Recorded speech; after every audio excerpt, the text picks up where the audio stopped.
అస్తవ్యస్తంగా ఉన్న గదిలో నిలువబడలేని వ్యక్తిని గూర్చి మీకు తెలుసా? ఈ విధంగా ఉండే ఒక వ్యక్తిని కళాశాల వసతి గదిలో సహచరునిగా నేను కలిగి ఉండేవాడిని. తరచూ నేను నా బల్ల మీద వస్తువులను గజిబిజిగా పడవేసి తరగతి గదికి వెళ్ళేవాడిని. కానీ అతడు దానిని శుభ్రపరుస్తూ ఉండేవాడు. మరుసటి దినము కూడా అదే విధముగా వస్తువులను వదిలేసి వెళ్ళేవాడిని. మరియు అతడు మరలా శుభ్రపరుస్తూ ఉండేవాడు. ఒక దినమున నేను మా వసతి గది నుండి వెలుపలికి వెళ్ళేటప్పుడు అతడు నన్ను ఆపేసి ఈ విధముగా అడిగాడు. "నీకు ఏమైంది? ఎక్కడి వస్తువులు అక్కడ పెట్టటం నీకు తెలియదా?"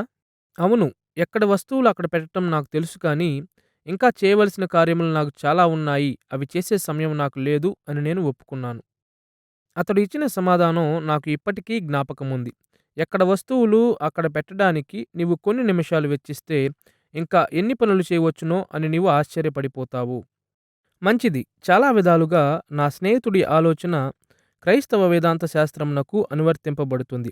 క్రీస్తు కొరకు సమయం తీసుకుని మన వేదాంత శాస్త్రమును నిలకడగా ఉంచుటకు చాలా చేయవలసి ఉన్నదని చాలామంది క్రైస్తవులు ఆలోచిస్తున్నారు. నశించబడిన వారిని గెలవడము, సంఘములు స్థాపించడము, లేఖనములను బోధించడము, ఇంకా చేయవలసినవి చాలా ఉన్నవి.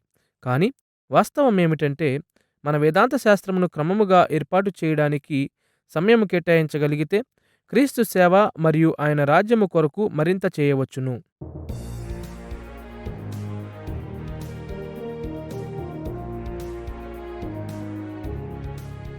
క్రమబద్ధమైన వేదాంత శాస్త్రమును నిర్మించుట అను మన పాఠ్యక్రమములో ఇది మొదటి పాఠము. ఈ పాఠ్యక్రమములో మనము క్రమబద్ధమైన వేదాంత శాస్త్రము లేదా క్రమబద్ధములు అను వాటిని అన్వేషించుదాము. క్రైస్తవ సంఘం యొక్క వేదాంత శాస్త్రమును క్రమపరచుటలో పరిశుద్ధాత్మ సంఘమును నడిపించిన ప్రధానమైన మార్గములలో క్రమబద్ధమైన వేదాంత శాస్త్రము ఒకటిగా ఉన్నది. క్రమబద్ధమైన వేదాంత శాస్త్రము అనగానేమి అని ఈ పాఠమునకు పేరు పెట్టాము. ఈ పరిచయ పాఠములో క్రమబద్ధమైన వేదాంత శాస్త్ర అధ్యయనానికి సంబంధించిన అనేక ప్రాముఖ్యమైన విషయాలను మనము అన్వేషించుదాము.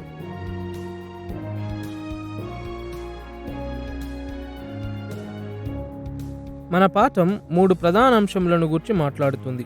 మొదటిగా, క్రొత్త నిబంధన వేదాంత శాస్త్రమును క్రమబద్ధమైన వేదాంత శాస్త్రముతో పోల్చుదాము. వాటి యొక్క సారూప్యతలు మరియు వ్యత్యాసములు ఎలా ఉన్నాయి. రెండవదిగా, క్రమబద్ధమైన వేదాంత శాస్త్రమునకు నడిపించిన చారిత్రక అభివృద్ధులను చూద్దాము. అది ఎక్కడ నుండి వచ్చింది. మూడవదిగా, క్రమబద్ధమైన వేదాంత శాస్త్రం యొక్క విలువలను మరియు ప్రమాదాలను చూద్దాము. ఈ క్రమశిక్షణ యొక్క ప్రయోజనములు మరియు నిష్ప్రయోజనములు ఏమిటి. క్రమబద్ధమైన వేదాంత శాస్త్రము మరియు క్రొత్త నిబంధన వేదాంత శాస్త్రము మధ్య సంబంధమును గూర్చి అన్వేషించుటతో ప్రారంభించుదము. క్రమబద్ధమైన వేదాంత శాస్త్రము మరియు క్రొత్త నిబంధన వేదాంత శాస్త్రము మధ్య సంబంధముతో ఆరంభించుట ప్రాముఖ్యమై ఉన్నది. ఎందుకనగా క్రీస్తు అనుచరులముగా మనము లేఖనము యొక్క నిస్సందేహమైన అధికారమునకు కట్టుబడి ఉన్నాము. వేదాంత శాస్త్రం యొక్క ఏ ఇతర వ్యవస్థకు కాదు. అవి మంచివైనప్పటికీ కూడా. బైబిల్ మినహా అన్ని వేదాంత శాస్త్ర క్రమములు మానవుల అపరిపక్వ పాప స్వభావమును ప్రతిబింబిస్తాయి. కాబట్టి క్రమబద్ధమైన వేదాంత శాస్త్రమును బైబిల్కు ఎలా పోల్చవచ్చునో చూచుటకు మనము ఆసక్తిని చూపించాలి. అది ఏ విధముగా లేఖనమును పోలి ఉన్నది. అది ఏ విధముగా లేఖనములకు వేరుగా ఉన్నది. క్రమబద్ధములు మరియు క్రొత్త నిబంధన వేదాంత శాస్త్రమునకు మధ్య సంబంధమును చూచుటకు మనం 2 విషయములను అన్వేషించాలి. మొదటిగా, క్రమబద్ధమైన వేదాంత శాస్త్రం యొక్క హద్దులు మరియు రెండవదిగా, క్రొత్త నిబంధన వేదాంత శాస్త్రం యొక్క హద్దులు. క్రమబద్ధమైన వేదాంత శాస్త్రం యొక్క హద్దులను మొదట చూద్దాము. చారిత్రాత్మకంగా మాట్లాడితే క్రైస్తవులు వేదాంత శాస్త్రమును నిర్మించుట యొక్క అతి ప్రాముఖ్యమైన విధానములలో క్రమబద్ధమైన వేదాంత శాస్త్రము ఒకటిగా ఉన్నది. వాస్తవానికి క్రమబద్ధముల చేత ప్రభావితము చేయబడని క్రీస్తు అనుచరుని ఈ లోకములో కనుగొనడము కష్టము. ఒకే సారమును పంచుకొను 3 పురుషమూర్తులుగా ఉన్నాడని, దేవుడి త్రిత్వము అని మనము మాట్లాడునప్పుడు మనము క్రమబద్ధమైన వేద పండితుల యొక్క పని మీద ఆధారపడుతున్నాము.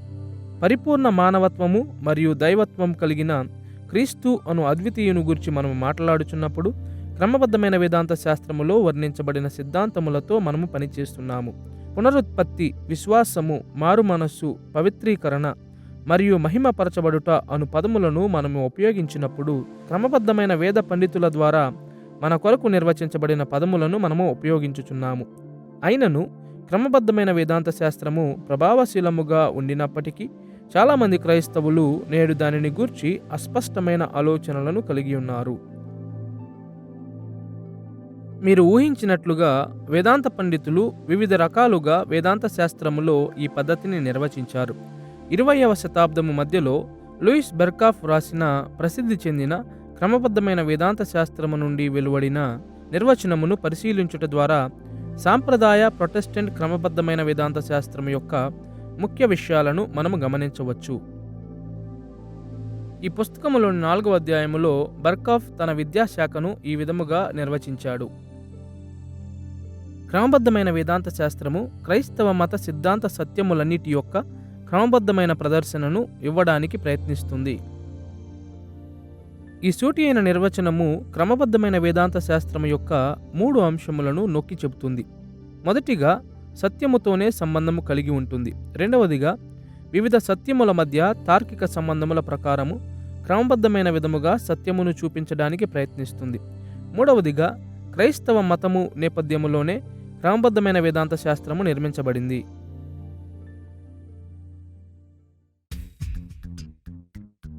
బెర్కాఫ్ నిర్వచనములోని ఈ విషయములు మన చర్చను 3 దిశల్లో నడిపిస్తాయి.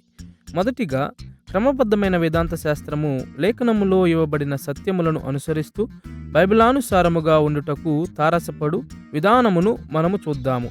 రెండవదిగా, ప్రతి విధమైన బైబిల్ సత్యము ఇతర సత్యములతో సంబంధించిన విధానమును అర్థము చేసుకొనగల ఒక క్రమమును ఏర్పాటు చేయడము ద్వారా క్రమబద్ధమైన వేదాంత శాస్త్రము తార్కికముగా పొందికైనదని మనము చూద్దాము. మూడవదిగా, క్రమబద్ధమైన వేదాంత శాస్త్రము సాంప్రదాయ వేదాంతపరమైన ధోరణులను మరియు ప్రాధాన్యతలను అనుసరిస్తున్న విధానములను పరిశీలించుదము. క్రమబద్ధమైన వేదాంత శాస్త్రము ఖచ్చితముగా బైబిల్ ప్రకారముగా ఉండాలను వాస్తవమును మొదటగా చూద్దాము. క్రమబద్ధములు సిద్ధాంత సత్యములతో సంబంధములు కలిగి ఉన్నవని బెర్కాఫ్ చెప్పినప్పుడు ఆయన క్రమబద్ధమైన వేదాంత శాస్త్రము బైబిల్ మీద ఆధారపడుతుందని మాట్లాడుతున్నాడు.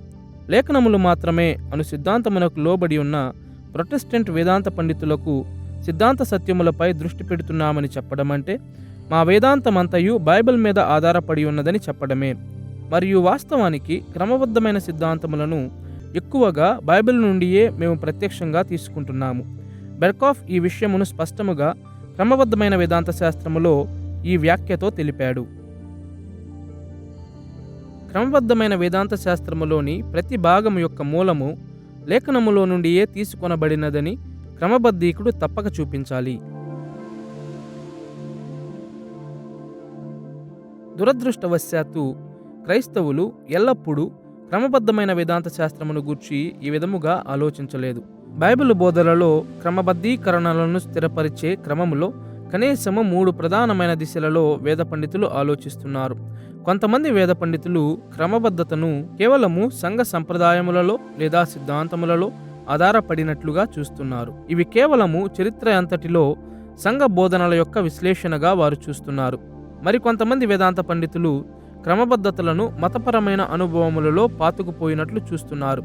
ఈ వేదాంత పండితులు మానవుల యొక్క అంతర్బుద్ధులకు మరియు మతపరమైన ఆలోచనలకు క్రమబద్ధమైన క్రమమును తీసుకురావాలని చూస్తున్నారు. ఇంకొంతమంది వేదాంత పండితులు క్రైస్తవ్యమునకు దూరముగా ఉన్నటువంటి తత్వశాస్త్రాలు క్రమబద్ధమైన వేదాంత శాస్త్రము అభివృద్ధి చెందుటకు మూలముగా ఉన్నాయని చూస్తున్నారు. వాస్తవానికి ఈ వేదాంత పండితులు క్రమబద్ధమైన వేదాంత శాస్త్రమును మత తత్వశాస్త్రములోనికి మలుస్తున్నారు.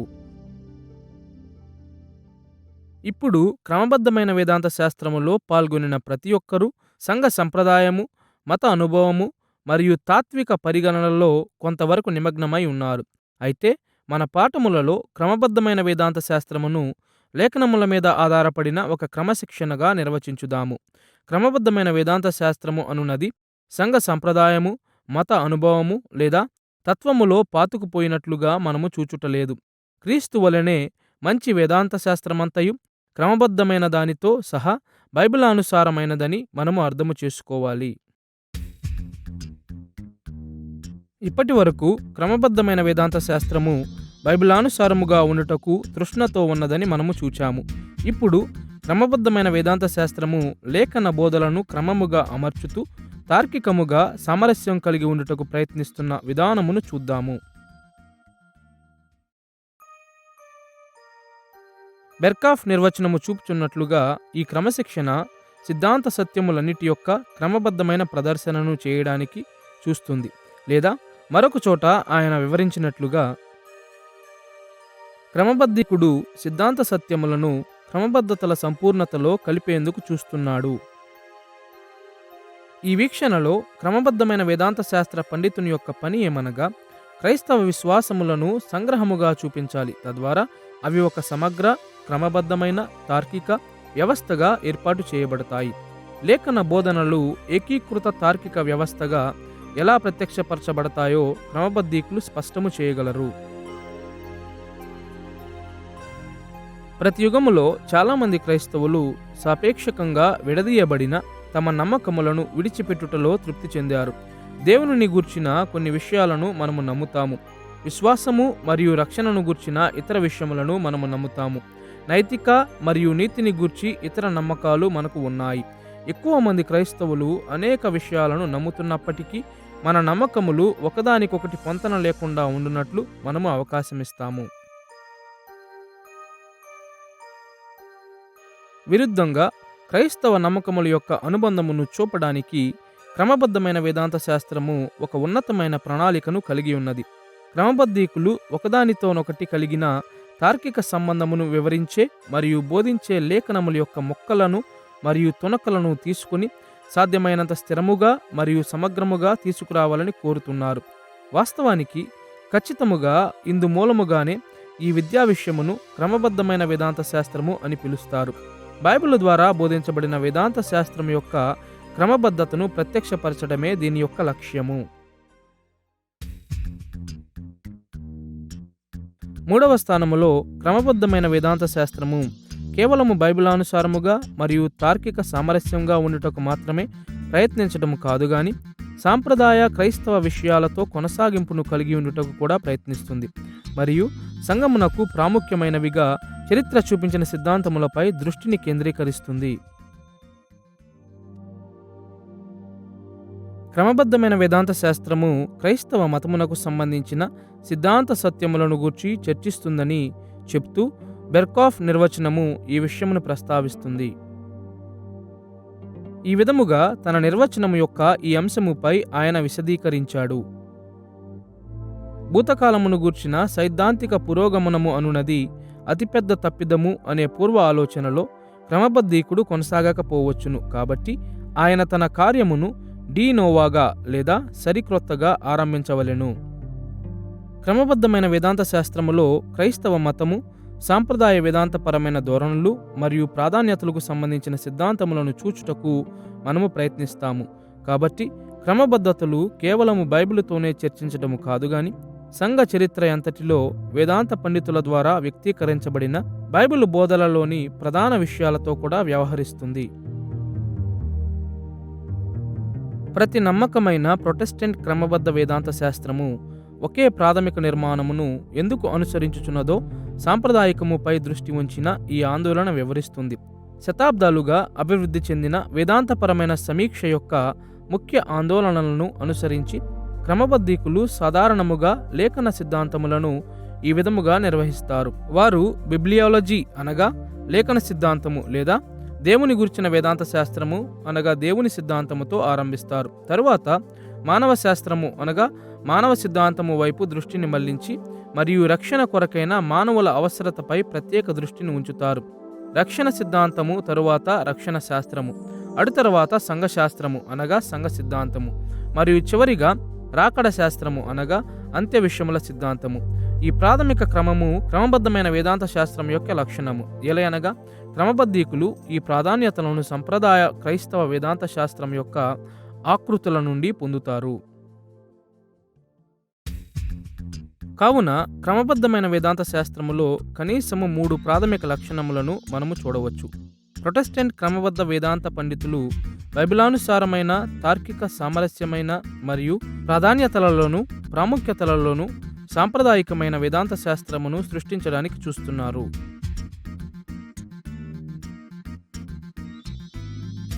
ఇప్పటి వరకు మనము క్రమబద్ధమైన వేదాంత శాస్త్రం యొక్క ఆకృతులను చిత్రీకరించాము. కాబట్టి ఇప్పుడు తదుపరి విషయం వైపు దృష్టి పెడదాము.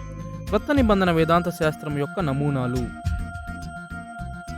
వాస్తవానికి మంచి క్రమబద్ధీకులు పాత నిబంధనతో సహా బైబిల్ అంతటికీ ప్రాముఖ్యతనిస్తారు. అయితే ఈ పాఠములో క్రమబద్ధమైన వేదాంత శాస్త్రము మరియు క్రొత్త నిబంధన వేదాంత శాస్త్రం యొక్క పోలికకు మాత్రమే చర్చను పరిమితము చేద్దాము. అనేక విధాలుగా బెర్కాఫ్ చెప్పినట్లుగా క్రమబద్ధమైన వేదాంత శాస్త్రముని చెట్టు క్రొత్త నిబంధనలో నాటబడినదని ఆలోచించడం సరైనదే. మొదటి స్థానములో ఈ సారూప్యత సహాయకరముగా ఉంటుంది. ఎందుకంటే అది క్రమబద్ధమైన వేదాంత శాస్త్రము లేఖనము నుండి దాని జీవమును పొందుకుంటుంది అని మనకు జ్ఞాపకం చేస్తుంది. క్రమబద్ధీకులు సాధ్యమైనంత వరకు తమ వాదనలను క్రొత్త నిబంధన ఉద్ఘాటనలకు అనుగుణంగా ప్రయత్నిస్తారు. ఈ కోణములో మంచి క్రమబద్ధ వేదాంత శాస్త్రము చాలా వరకు క్రొత్త నిబంధన వేదాంత శాస్త్రం వలె ఉంటుంది. అయితే రెండవ స్థానములో చెట్టు మాదిరిగానే క్రమబద్ధతలు లేఖనమును నేలకు దూరముగా మరియు వెలుపలగా విస్తరిస్తాయి. అనగా క్రమబద్ధతలు క్రొత్త నిబంధన నుండి పెరిగినప్పటికీ క్రొత్త నిబంధనకు భిన్నమైనవిగా పెరిగాయి. ఈ భిన్నత్వములను చూచుటకు క్రమబద్ధతలకు మరియు క్రొత్త నిబంధన వేదాంతమునకు మధ్య వ్యత్యాసమును చూపించు 4 క్రొత్త నిబంధన వేదాంత శాస్త్ర విషయాలను చూద్దాము. మొదటిది క్రొత్త నిబంధన వేదాంత శాస్త్ర సాపేక్ష వైవిధ్యం. రెండవది క్రొత్త నిబంధన యొక్క కాపరి లక్షణము. మూడవది క్రొత్త నిబంధన వేదాంత శాస్త్రమును వ్యక్తీకరించడానికి ఉపయోగించబడిన శైలులు. మరియు నాలుగవది క్రొత్త నిబంధన వేదాంత శాస్త్రం యొక్క ప్రాథమిక నిర్మాణము. క్రొత్త నిబంధనలో మనకు అగుపడు విభిన్న పదజాలము మరియు వర్గాలతో ఆరంభించుదము. మనము చూచినట్లుగా సంఘ చరిత్రలో మరియు కాలములో చర్చించబడిన అంశాల చుట్టూ క్రమబద్ధమైన వేదాంత శాస్త్రము నిర్మించబడినది. క్రమబద్ధీకులందరూ క్రమముగా అనుసరించే ఈ సుదీర్ఘ చరిత్ర ఒకే రీతి అయిన షరతులను మరియు విభాగాలను సృష్టిస్తుంది. ఖచ్చితముగా చెప్పాలంటే వివిధమైన క్రమబద్ధతల గల వేదాంత శాస్త్రజ్ఞులు అందరూ కూడా వివిధమైన విధాలలో తమను తాము వ్యక్తపరుచుకుంటుంటారు. ఇట్టి సుదీర్ఘమైన ఏకత్వాన్ని క్రొత్త నిబంధన ప్రతిబింబించదు. క్రమబద్ధమైన వేదాంత శాస్త్రములో కంటే కూడా క్రొత్త నిబంధనలో ఈ పదముల మరియు విభాగముల భిన్నత్వాలు ఎక్కువగా ఉన్నాయి. ఇప్పుడు ఈ విషయాన్ని ఎక్కువగా వక్కానించకుండా మనం జాగ్రత్త వహించాలి. అనేకమైన కేంద్రీకృత మరియు సాధారణ క్రైస్తవ విషయాలలో క్రొత్త నిబంధన రచయితలు ఒక సామాన్యమైన పదజాలమును, భావాలను మరియు భావ నిర్మాణములను ఉపయోగిస్తారు. క్రొత్త నిబంధనలోని వేదాంత శాస్త్రములో ఏకత్వమే లేనంతగా చాలా ద్రవత్వము ఉన్నదని కాదు. ఉదాహరణకు పాత నిబంధనలోని బోధనల ఆధారముగా వారందరూ కూడా దేవుని అనేక విధాలలో వివరించారు. యేసు క్రీస్తు అనియు మరియు మెస్సియా అనియు భావించి దీనికి అర్థం ఏమై ఉంటుందో అనే దానిపై సామాన్య నమ్మకాలను కూడా కలిగి ఉన్నారు. పాపము మరియు రక్షణ అనే పదాల యొక్క సాధారణ అర్థము విషయములో వారు ఏకీభవించారు. ఇటు ఏకత్వాల జాబితా చాలా విస్తారమైనదిగానే ఉంటుంది. అయినప్పటికీ ఈ ఏకత్వాలతోనే క్రొత్త నిబంధన వేదాంత శాస్త్రము చాలా వ్యత్యాసమైనదిగా ఉన్నదని స్పష్టమవుతుంది. క్రొత్త నిబంధనలోని వివిధమైన రచయితలు తమ తమ వేదాంత శాస్త్రములను వివిధ రకాలుగా వ్యక్తపరిచారు. వారి వ్యత్యాసములలో ఒక కారణమును ఇంద్రియకమైన ప్రేరణ అనే సిద్ధాంతములో చూడవచ్చు. పొరపాటు మరియు ఒకరితోనొకరు విభేదించడం అనే వాటి నుండి పరిశుద్ధాత్ముడు పరిశుద్ధ గ్రంథ రచయితలను కాపాడి క్రొత్త నిబంధన రచయితలు పూర్తిగా ఏకరీతిగా ఉండునంతగా వారి పదజాలమును మరియు విభాగములను ఆయన చదరపరచలేదు. ప్రతి పరిశుద్ధ గ్రంథ రచయిత కూడా తన సొంత నేపథ్యములో నుండి, సొంత వ్యక్తిత్వము మరియు సొంత అనుభవాలలో నుండే తమ రచనలు చేశారు. ఫలితముగా క్రొత్త నిబంధన రచయితలు క్రైస్తవ విశ్వాసమును పరిపూరకమైనదిగానే వ్యక్తపరిచినప్పటికీ వివిధ మార్గాలలో చేశారు. ఈ కారణం వలననే క్రైస్తవ విశ్వాసమును వివరించుటలో పౌలు పద్ధతి, లూకా పద్ధతి వంటిది కాదు. యోహాను మత్తయి కంటే భిన్నముగా ఉన్నాడు. మార్కు పేతురు కంటే భిన్నముగా ఉన్నాడు. క్రమబద్ధ వేదాంత శాస్త్రములోని విషయాలను అమర్చే ప్రామాణిక విధానాలతో పోల్చి చూస్తే క్రొత్త నిబంధన వేదాంతము చాలా వ్యత్యాసముగా ఉంది. వ్యత్యాసమైనదిగా ఉండడంతో పాటు క్రొత్త నిబంధనలోని వేదాంతము క్రమబద్ధ వేదాంత శాస్త్రము కంటే మరీ ఎక్కువగా సేవకులకు సంబంధించినదిగా ఉంటుంది. క్రమబద్ధ వేదాంత శాస్త్రము అనేది హేతుబద్ధమైన స్పష్టత గలదిగా, క్రైస్తవ విశ్వాసం యొక్క బోధనలను సమగ్రముగా వ్యక్తపరిచేదిగా నిర్మించబడినది. అది ప్రత్యేకముగా శాశ్వతమైన మరియు సార్వత్రికమైన సత్యములపై దృష్టి నిలుపుతుంది మరియు ఫలితముగా అది తరచుగా నైరూప్యమైన మరియు సైద్ధాంతిక నాణ్యతను పొందుతూ దేవునిపై మరియు పరిహార సిద్ధాంతములపై, సంస్కారములపై మరియు అనేక ఇతర నైరూప్యమైన విషయాలపై దృష్టి నిలుపుతుంది. దీనికి విరుద్ధంగా క్రొత్త నిబంధనలోని వేదాంత శాస్త్రం మాత్రం ఎక్కువగా సేవకునికి సంబంధించినదిగా ఉంటుంది. క్రొత్త నిబంధన రచయితలు తమ వేదాంతమును కొన్ని ప్రత్యేకమైన అవసరతలను, కొన్ని ప్రత్యేకమైన విధాలను సంబోధించినట్లు వ్యక్తపరిచారు. మరలా ఈ విషయమును మరింతగా వక్కానించకుండా మనం జాగ్రత్త పడాలి. క్రొత్త నిబంధన రచయితలు కూడా కొన్ని శాశ్వతమైన నైరూప్యమైన సత్యాలను గురించి మాట్లాడారు. కానీ చాలా వరకు వారి రచనలు వారి దినములలో వివిధములైన విశ్వాసులు ఎదుర్కొన్న ప్రత్యేక సవాళ్లను గురించి సంబోధించేవిగానే ఉన్నాయి. ఉదాహరణకు పౌలు వ్రాసిన పత్రికలు ఒకదానితోనొకటి ఎందు నిమిత్తము అంతగా వ్యత్యాసముగా ఉన్నాయో ఈ సేవకునికి సంబంధించిన దృక్పథం స్పష్టపరుస్తుంది. ఒక క్రమబద్ధమైన వేదాంత శాస్త్రమును రాయాలని పౌలు అనుకుని ఉంటే ఆయన కేవలము ఒక పత్రిక మాత్రమే రాసి ఉండేవాడు. కానీ తన పత్రికలలోని విషయము మరియు ఉద్ఘాటన నాటకీయముగా భిన్నముగా ఎందుకు ఉన్నదంటే ప్రతి పత్రిక కూడా వివిధ సంఘములలోని వివిధ అవసరాలను గురించి మాట్లాడుతున్నది. నిస్సందేహంగా క్రొత్త నిబంధనలోని రచయితలందరూ కూడా వేదాంత శాస్త్రమును గూర్చిన లోతైన అధ్యయనము కలిగిన వారే. కానీ క్రొత్త నిబంధనలోని రచనలలో వారి వేదాంత శాస్త్రములను వ్యక్తపరచవలసి వచ్చినప్పుడు ఈ విధమైన ఉన్నతమైన భావాలను వివరించాలని వారు అనుకొనలేదు. దీనికి బదులుగా వేదాంత శాస్త్రమును వాస్తవికమైన జీవిత పరిస్థితులకు అన్వయించడము ద్వారా ప్రజలకు సేవ చేయడమే వారి లక్ష్యమై ఉండినది.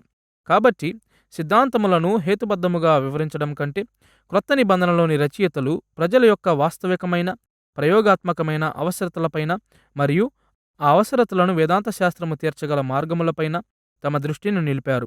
మరియు ఫలితముగా వారి వేదాంతపరమైన రచనలు ప్రామాణికమైన క్రమబద్ధ వేదాంతముతో పోల్చితే చాలా భిన్నముగా ఉన్నాయి.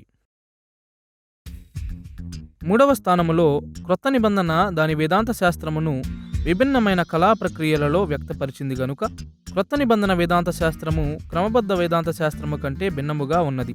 కొత్త నిబంధనలోని రచయితలు అనేకమైన సాహిత్య రూపములను మరియు శైలులను ప్రయోగించారు. క్రమబద్ధ వేదాంత శాస్త్రము ఒకే సాధారణ కళా ప్రక్రియతో వ్రాయబడింది. దీనినే మనము ఒక సుదీర్ఘమైన వ్యాసము లేదా గ్రంథముగా చెప్పవచ్చు. క్రమబద్ధ వేదాంత శాస్త్రములో కనిపించే ప్రతి ఒక్కటి కూడా ఈ విధమైన ఒక గద్య భాగముగా కనిపిస్తుంది.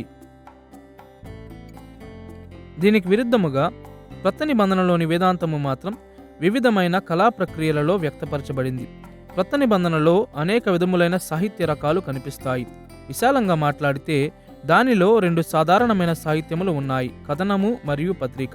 సువార్తలు మరియు అపోస్తుల కార్యములు ప్రధానముగా కథనము రూపంలో ఉండగా క్రొత్త నిబంధనలోని మిగిలినదంతయు పత్రికలు లేదా లేఖలుగా చెప్పుకోవచ్చు. మరియు క్రొత్త నిబంధనలోని కథనములు మరియు పత్రికలలోనే మనకు కీర్తనలు, ప్రార్థనలు, ఆజ్ఞలు, నిందారోపణలు, వ్యక్తిగత విన్నపాలు, దర్శనములు, హెచ్చరికలు మరియు అనేక విధములైన ఇతర సాహిత్య రకాలు కూడా ఉన్నాయి. అయినప్పటికీ క్రమబద్ధ వేదాంత శాస్త్రములో ఈ కళా ప్రక్రియలు చాలా అరుదుగా కనిపిస్తాయి. వాటి సామాన్య వేదాంత అమరికలు మరియు నిర్మాణములను పోల్చి చూస్తే, అనగా సిద్ధాంతాలను ఒకదానితో ఒకటి కలుపుతూ వారు వేదాంత శాస్త్రాన్ని అమర్చే విధానాన్ని చూస్తే, క్రొత్త నిబంధన వేదాంత శాస్త్రానికిని క్రమబద్ధ వేదాంత శాస్త్రానికిని గల వ్యత్యాసాలు కూడా కనబడుతున్నాయి. క్రమబద్ధ వేదాంత శాస్త్రము సాధారణముగా శతాబ్దాలుగా సంఘ చరిత్రలో అభివృద్ధి చేయబడిన ఒక ప్రాథమిక ఆకృతిని అనుసరిస్తుంది. మనము చూచిన రీతిగానే దాదాపు ప్రొటెస్టెంట్ క్రమబద్ధ వేదాంత శాస్త్రములన్నీయూ ఇదే ఆకృతిని అనుసరిస్తాయి. లేఖన సిద్ధాంతము లేదా దేవునిని గురించిన సిద్ధాంతము వీటికి ముందు వస్తుంది. తరువాత మానవ శాస్త్రము, రక్షణ శాస్త్రము, సంఘశాస్త్రము మరియు రాకడ శాస్త్రము. ఇప్పుడు క్రొత్త నిబంధనను గూర్చి బాగుగా తెలిసిన వారికి క్రొత్త నిబంధన రచయితలు ఈ అంశాలన్నిటినీ పరిగణలోకి తీసుకున్నారన్న విషయము తేటగా కనుపరచబడాలి. క్రొత్త నిబంధన గ్రంథము లేఖనము దేవుడు, మానవాళి, రక్షణ, సంఘము మరియు చివరి దినములను బోధిస్తుంది. కానీ అదే సమయంలో క్రమబద్ధ వేదాంత శాస్త్రము వలె క్రొత్త నిబంధన ఈ క్రమములో నిర్వహించబడలేదు లేదా నిర్మాణాత్మకమైనది కూడా కాదని గుర్తించడం చాలా ప్రాముఖ్యం. బదులుగా మొదటి శతాబ్దమునకు చెందిన చాలామంది యూదా వేదాంత పండితుల వలె క్రొత్త నిబంధన రచయితలు తమ వేదాంత శాస్త్రమును ఎక్కువగా మెస్సియ దేవుని రాజ్యం యొక్క నేపథ్యముతో నిర్దేశించారు. క్రీస్తుకు కొన్ని శతాబ్దముల క్రితం దేవుడు పాపభరితమైన ఇజ్రాయేలు రాజ్యమును సుదీర్ఘకాలము చెరలోకి పంపిస్తాడని మరియు అన్యుల దౌర్జన్యమునకు అప్పగిస్తాడని పాత నిబంధన ప్రవక్తలు బయలుపరిచారు. కడవరి దినములలో దేవుడు ఇజ్రాయేలీయుల చెరకు ముగింపునిచ్చి జయము మరియు ఆశీర్వాదముతో కూడిన నూతన దినమును ఇస్తాడని కూడా ప్రవక్తలు ప్రకటించారు. దేవుని రాజ్యం యొక్క చివరి స్థాయిని భూమి మీద నిర్మించి దేవుని శత్రువులకు తుది తీర్పును మరియు నమ్మకస్తులైన యూదులకు మరియు అన్యులకు ఆశీర్వాదములనిచ్చు మెస్సియ ద్వారా ఆయన దీనిని నెరవేర్చును. క్రొత్త నిబంధన కాలానికి యూదులు తరాల తరబడి చెర యొక్క కష్టములను అనుభవించారు మరియు దాని ఫలితముగా మెస్సియ రాక మరియు ఆయనతో పాటు దేవుని రాజ్య చివరి దశ అది కేంద్రమైన అంశం కాకపోయినా కేంద్రమైన అంశాలలో ఒకటిగా యూదుల వేదాంత శాస్త్రమును సమగ్రపరిచింది. యూదులైన వేదాంత పండితులు ఎక్కువగా ఇటువంటి ప్రశ్నలతో నిండిపోయి ఉన్నారు. మెస్సియ ఎప్పుడు వస్తాడు? తీర్పు మరియు ఆశీర్వాదముల మహా గొప్ప దినమును మెస్సియ ఎలా తీసుకొస్తాడు? మరియు మెస్సియ వస్తాడను ఆశతో దేవునికి నమ్మకస్తులైన ప్రజలు ఎలా నివసిస్తున్నారు? ఈ అంశములు కూడా క్రొత్త నిబంధన రచయితలకు కేంద్రమైన అంశములుగా ఉన్నాయి. క్రొత్త నిబంధన రచయితలు తమ వేదాంత శాస్త్రమును దేవుని రాజ్యం యొక్క చివరి దశ మరియు మెస్సయ్య అనే అంశాల చుట్టూ నిర్మించారు. అయితే వారు దీనిని ప్రత్యేకమైన క్రైస్తవ విధానంలో చేశారు. చెర యొక్క ముగింపు మరియు దేవుని మెస్సయ్య రాజ్యం యొక్క రాక యూదులైన వేదాంత పండితులు ఆశించిన రీతిలో సులభంగా తిన్నగా జరగదని యేసు మరియు అపోస్తలులు వివరించారు. చెర మరియు పాపము అను ఈ యుగము నుండి దేవుని మెస్సయ్య రాజ్యమును యుగములోనికి మారు పద్ధతిలో సంక్లిష్ట మరియు పొడిగించబడిన విధానమును వివరించడం క్రొత్త నిబంధన రచయితల ప్రాథమిక లక్ష్యాలలో ఒకటి. క్రొత్త నిబంధన ప్రకారము చెర ముగింపును మరియు మెస్సయ్య రాజ్యం యొక్క ఆరంభమును యేసు భూలోకములో ఉన్నప్పుడే ప్రారంభించాడు. ఒక దినమున క్రీస్తు తిరిగి వస్తాడు మరియు రాజ్యమును తుది తీర్పు మరియు ఆశీర్వాదం యొక్క మహిమాన్వితమైన సంపూర్ణతకు తీసుకువస్తాడు. అయితే ఈ మధ్యకాలంలో చెరయుగము మరియు మెస్సయ్య రాజ్యపు యుగము ప్రక్కపక్కనే ఉంటాయి. క్రొత్త నిబంధన రచయితలు వారు నమ్మిన ప్రతిదానిని ఈ సామాన్య అమరిక ప్రకారము నిర్మించారు. ఉదాహరణకు వారు దేవునిని గూర్చి పరధ్యానములలో వివరించలేదు. పాపయుగములో దేవుడు ఎలా వ్యవహరించాడు, కలగలిసి ఉన్న యుగములలో ఏ విధముగా వ్యవహరించుచున్నాడు మరియు రానున్న యుగములో ఏ విధముగా వ్యవహరించబోతున్నాడు అనే విషయములను వివరించుటపై ప్రధానమైన ఆసక్తి కలిగి ఉండేవారు. క్రీస్తు సిద్ధాంతమును గూర్చి సిద్ధాంతపరమైన చర్చలను వారు అందించలేదు. బదులుగా రాజ్య ఆరంభము, కొనసాగింపు మరియు అంతిమ కాలమునకు సంబంధించి ఆయన ఎవరో వివరించారు. పరిశుద్ధాత్ముడు కూడా ఈ 3 దశల్లో ఈ విధముగా వివరించబడ్డాడు. రానున్నవాడు, సంఘమును ప్రస్తుతము బలపరచువాడు మరియు ఒక దినమున అందరినీ నింపువాడు. రక్షణ సిద్ధాంతము కూడా ఈ అంశపరమైన పద్ధతి ఆకృతిలోనే నిర్మించబడింది. రక్షణ ముందుగానే నెరవేర్చబడినదిగా ఉంది, కానీ కొనసాగించబడుచున్న రాజ్యములో నెరవేర్చబడుచూ ఉన్నది మరియు క్రీస్తు మహిమలో తిరిగి వచ్చినప్పుడు కూడా అది పరిపూర్ణముగా నెరవేర్చబడుతుంది. ఈ విధముగా క్రొత్త నిబంధన యొక్క సామాన్య అమరిక క్రమబద్ధ వేదాంత శాస్త్ర సామాన్య అమరికకు భిన్నముగా ఉన్నది. కాబట్టి క్రమబద్ధ వేదాంత శాస్త్రము మరియు క్రొత్త నిబంధన వేదాంత శాస్త్రము మధ్య పోలికను చూచినప్పుడు అది సారూప్యతలను మరియు వ్యత్యాసములను ప్రత్యక్షపరుస్తుంది. క్రమబద్ధ వేదాంత శాస్త్రము లేఖన ఆధారితమైనది. దాని యొక్క వాదనలు లేదా వేదాంతపరమైన వాదనలు బైబిల్ ప్రకారముగా సత్యమైనవిగా ఉండాలి మరియు అవి అదే సిద్ధాంతములను మరియు వాస్తవములను ధృవీకరించాలి. ఈ విధముగా రెండూ ఒకే విధముగా ఉన్నాయి, కానీ అదే సమయంలో క్రమబద్ధ వేదాంత శాస్త్రము మరియు క్రొత్త నిబంధన వేదాంత శాస్త్రమునకు మధ్య ప్రాముఖ్యమైన వ్యత్యాసములు కూడా ఉన్నాయి. ఇప్పటి వరకు మనము క్రమబద్ధ వేదాంత శాస్త్రము మరియు క్రొత్త నిబంధన వేదాంత శాస్త్రమునకు మధ్య సంబంధమును చూశాము మరియు ఇప్పుడు రెండవ అంశమును చర్చించడానికి మనము సిద్ధముగా ఉన్నాము. క్రైస్తవ సంఘ చరిత్రలో క్రమబద్ధ వేదాంత శాస్త్రము యొక్క అభివృద్ధి. మనము చూచినట్లుగా క్రమబద్ధ వేదాంత శాస్త్రము చాలా ముఖ్యమైన విధానాల్లో క్రొత్త నిబంధన వేదాంత శాస్త్రమునకు భిన్నముగా ఉన్నది. అయితే ఈ వ్యత్యాసములు కొన్ని తీవ్రమైన ప్రశ్నలను లేవనెత్తుతాయి. లేఖనములకు కట్టుబడి ఉన్న ప్రొటెస్టెంట్లు క్రొత్త నిబంధనకు చాలా భిన్నముగా ఉన్నటువంటి వేదాంత శాస్త్ర వ్యవస్థను ఎందుకు ఆమోదించారు? నమ్మకస్తులైన క్రైస్తవులు వేదాంత శాస్త్రమును నిర్మించుటకు అత్యంత గౌరవప్రదమైన విధముగా క్రమబద్ధ వేదాంత శాస్త్రము ఎలా మారింది? ఈ విధముగా ఈ విషయమును మనం క్రోడీకరించవచ్చు. మారుచున్న ప్రపంచమునకు సంఘము ప్రతిస్పందించు లేదా సేవలను అందించు సుదీర్ఘ ప్రక్రియ ద్వారా క్రమబద్ధ వేదాంత శాస్త్రము వెలువడింది. క్రైస్తవ మతము యెరూషలేము నుండి ప్రపంచములోని ఇతర ప్రాంతములకు వ్యాపించినప్పుడు క్రైస్తవ వేదాంత పండితులు వివిధ మార్పులకు మరియు సవాళ్లకు స్పందించవలసి వచ్చింది. బైబిల్ బోధనలను వివరించుటకు మరియు అనువర్తించడానికి క్రొత్త మార్గములను కనుగొనడం ద్వారా వారు దీనిని కొంతవరకు చేశారు. చివరకు వారు నియమించిన వ్యూహాలు క్రమబద్ధ వేదాంత శాస్త్రముగా అభివృద్ధి చెందాయి. మొదటిగా అనేక మంది క్రైస్తవులు సాంస్కృతిక మార్పులకు ప్రతిస్పందనగా వేదాంత శాస్త్రమును రూపొందించే ఆలోచనతో పునర్నిర్మాణం చేశారు.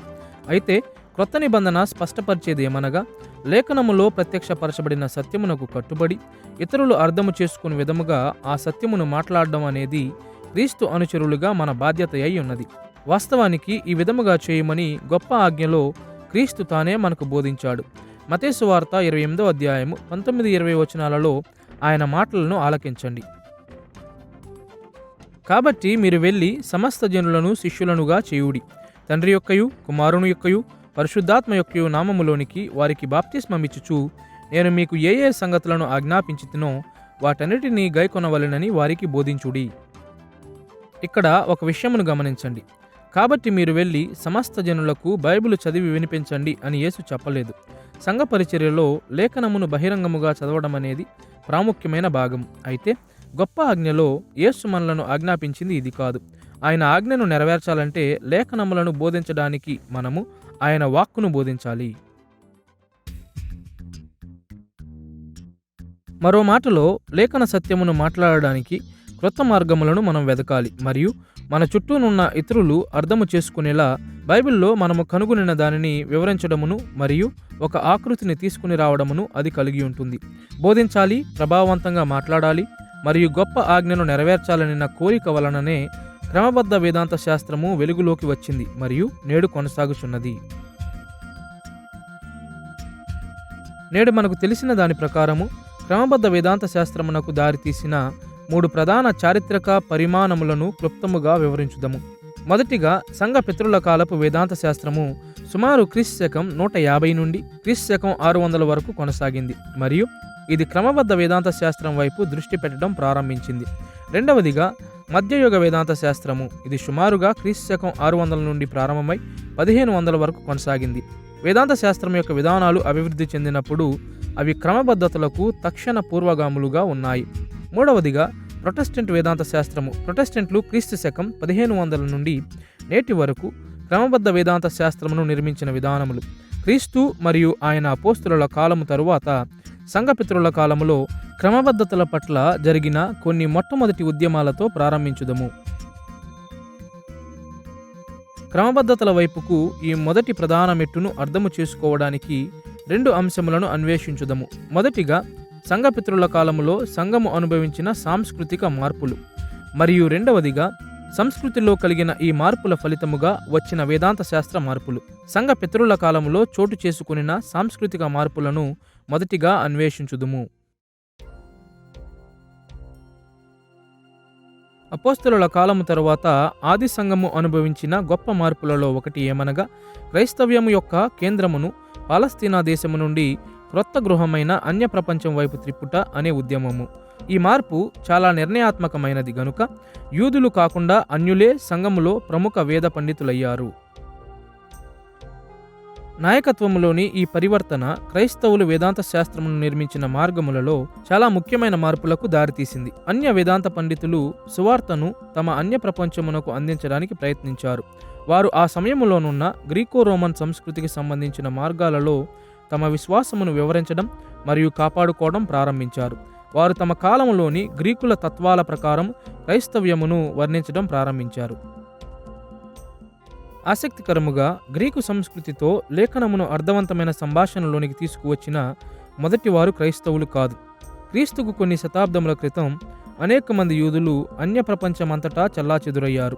వారు తమ పాత నిబంధన విశ్వాసమును ఆ ప్రపంచములో జీవించినప్పుడు యూదులైన మిషనరీలు లేదా యూదామత ప్రచారకులు యూదామతము మరియు అన్య ప్రపంచం మధ్య దూరమును తొలగించుటకు ప్రయత్నించారు.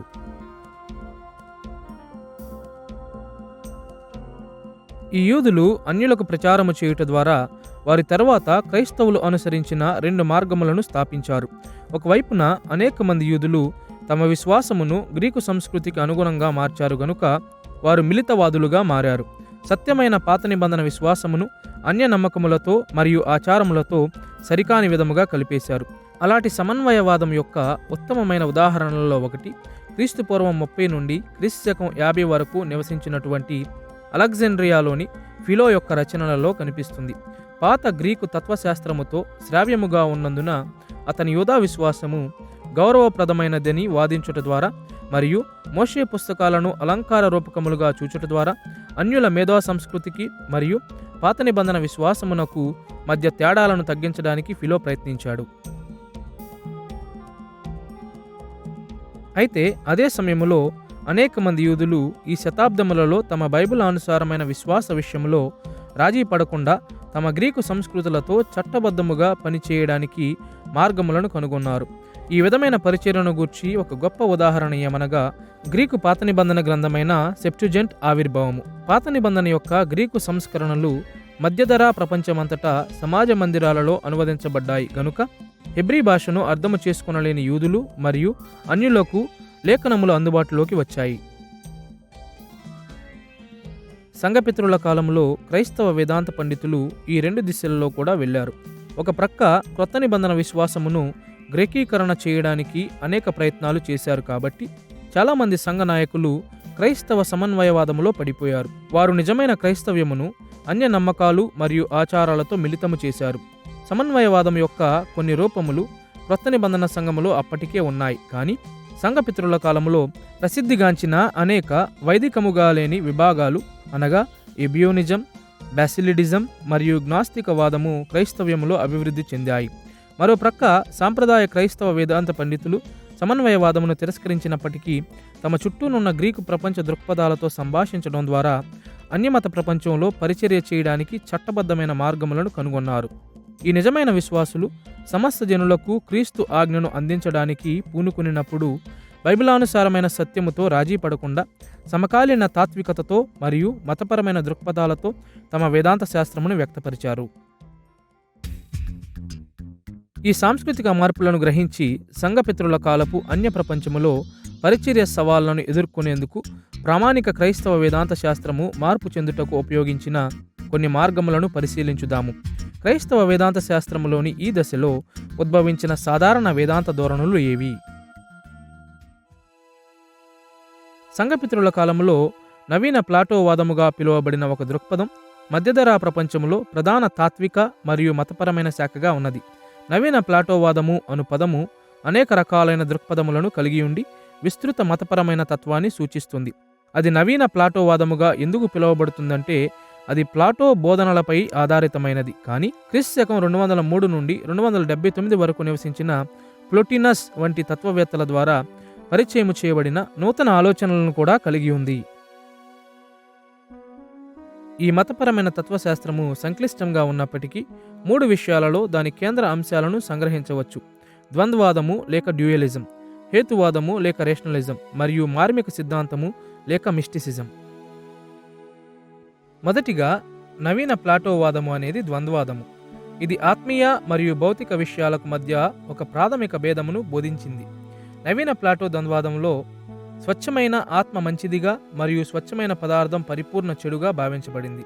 దేవుడు ఆత్మీయ మరియు భౌతిక మండలమును రెండింటికి పైగా ఉన్నప్పటికీ ఆయన మంచితనములో దేవుడు తన దైవిక మేధస్సును, వెలుగును లేదా వాక్యమును ఆత్మీయ మరియు భౌతిక ప్రపంచములో వ్యాప్తి చేశాడు.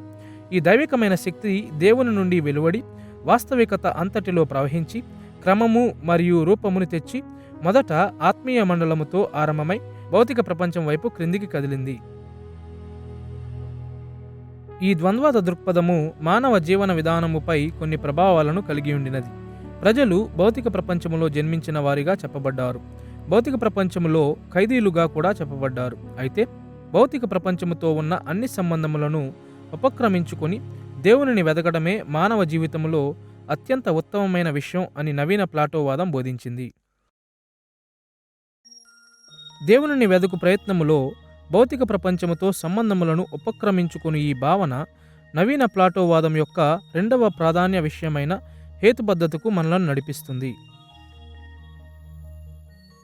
భౌతిక ప్రపంచమనే బంధకములో ఉన్న తమ స్థితిని అధిగమించాలని ప్రజలు ఆశించినప్పుడు మనందరిలో ఉన్న ఆత్మీయ మరియు మేధో సామర్థ్యమును మానవ తర్కం మీద దృష్టి పెట్టుటతో ఆరంభించవలసి ఉన్నది. జాగ్రత్తగా తర్కించుట మరియు ఆలోచించుట ద్వారా ప్రజలు తమను బంధించిన దుష్ట పదార్థమును దాటి గొప్ప ప్రగతిని సాధించే అవకాశం ఉంటుంది. హేతుబద్ధమైన సమీక్ష ఎంతటి ప్రాముఖ్యమైనదైనప్పటికీ నిజముగా గుణవంతుడైన వ్యక్తికి అది ఆరంభము మాత్రమే. మానవ తర్కమును అధిగమించి మర్మమైన మనుగడలోనికి వెళ్ళున్నట్లు నవీన ప్లాటోవాదం ప్రజలకు పిలుపునిచ్చింది.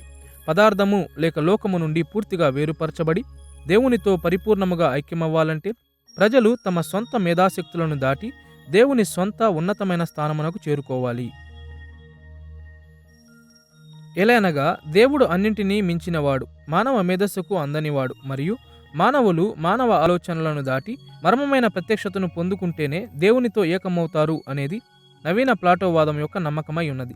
ఈ ఆత్మీయ పారవస్యం అనేది సృష్టి అంతటిలో ఉత్పన్నమయ్యే దైవిక వెలుగు మరియు వాక్య ప్రేరణ ద్వారా వస్తుంది మరియు అది దేవునితో సర్వోత్తమ ఐక్యత, అమితానందం, మానవ విధి యొక్క గొప్ప నెరవేర్పునకు నడిపించగలదని చెప్పబడింది. ఈ తాత్విక మరియు మతపరమైన అంశములు సంఘపితరుల కాలంలో మధ్యధరా ప్రపంచమంతటా విస్తృతంగా ఉండేవి గనుక నమ్మకమైన వేదాంత పండితులు వాటితో పరస్పర సంబంధమును నివారించలేకపోయారు. వాస్తవానికి వారి యొక్క అనేక వేదాంత చర్చలు నవీన ప్లాటోవాదము నమ్మకములకు అనుగుణముగా అమరిక చేయబడ్డాయి. ఈ ప్రయత్నాలు చాలా వరకు చట్టబద్ధమైనవి. ఉదాహరణకు కాన్స్టాంటినోపుల్ మరియు చాల్సిడోన్ వంటి ఆది సంఘం యొక్క గొప్ప క్రైస్తవ సభలు నవీన ప్లాటోవాదం యొక్క దృక్పథాలలో బైబిలానుసారమైన నమ్మకాలను వ్యక్తం చేశాయి. అలెగ్జాండ్రియాకు చెందిన క్లెమెంత్, ఓరిగన్ మరియు అగస్టిన్ వంటి ప్రముఖ క్రైస్తవ వేదాంత పండితులు నవీన ప్లాటోవాదం యొక్క దృక్పథాలలో తమను తాము వ్యక్తం చేసుకున్నారు. సంఘపితరుల కాలములోని నమ్మకమైన క్రైస్తవ వేదాంత పండితులు నిజమైన సువార్త ఎడల వారి ప్రాథమిక కట్టుబాట్లకు ఆధారముగా ఉండుటకు నవీన ప్లాటోవాదముపై తమ దృష్టిని పెట్టలేదు. వారు బైబిలు సత్యమును గట్టిగా పట్టుకుని ఉండేవారు. కానీ నవీన ప్లాటోవాదం ఎడల ఒక అవగాహన కలిగి ఉన్నందున వారు మరియు వారి సమకాలీనులు అర్థము చేసుకొనగలిగే మార్గాలలో లేఖనాలను వివరించుటకు అది సహాయపడింది.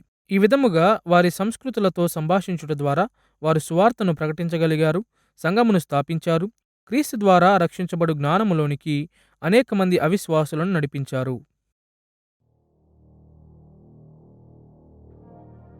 సంఘపితరుల కాలపు వేదాంత శాస్త్రముపై నవీన ప్లాటోవాదపు ప్రభావమును సంకుచితముగా చెప్పడానికి చాలా మార్గాలు ఉన్నాయి. కానీ మన ఉద్దేశముల కొరకు నవీన ప్లాటోవాదము సారాంశమునకు సమాంతరముగానున్న సంఘపితరుల కాలపు వేదాంత శాస్త్రము యొక్క 3 లక్షణములను చూపుదాము.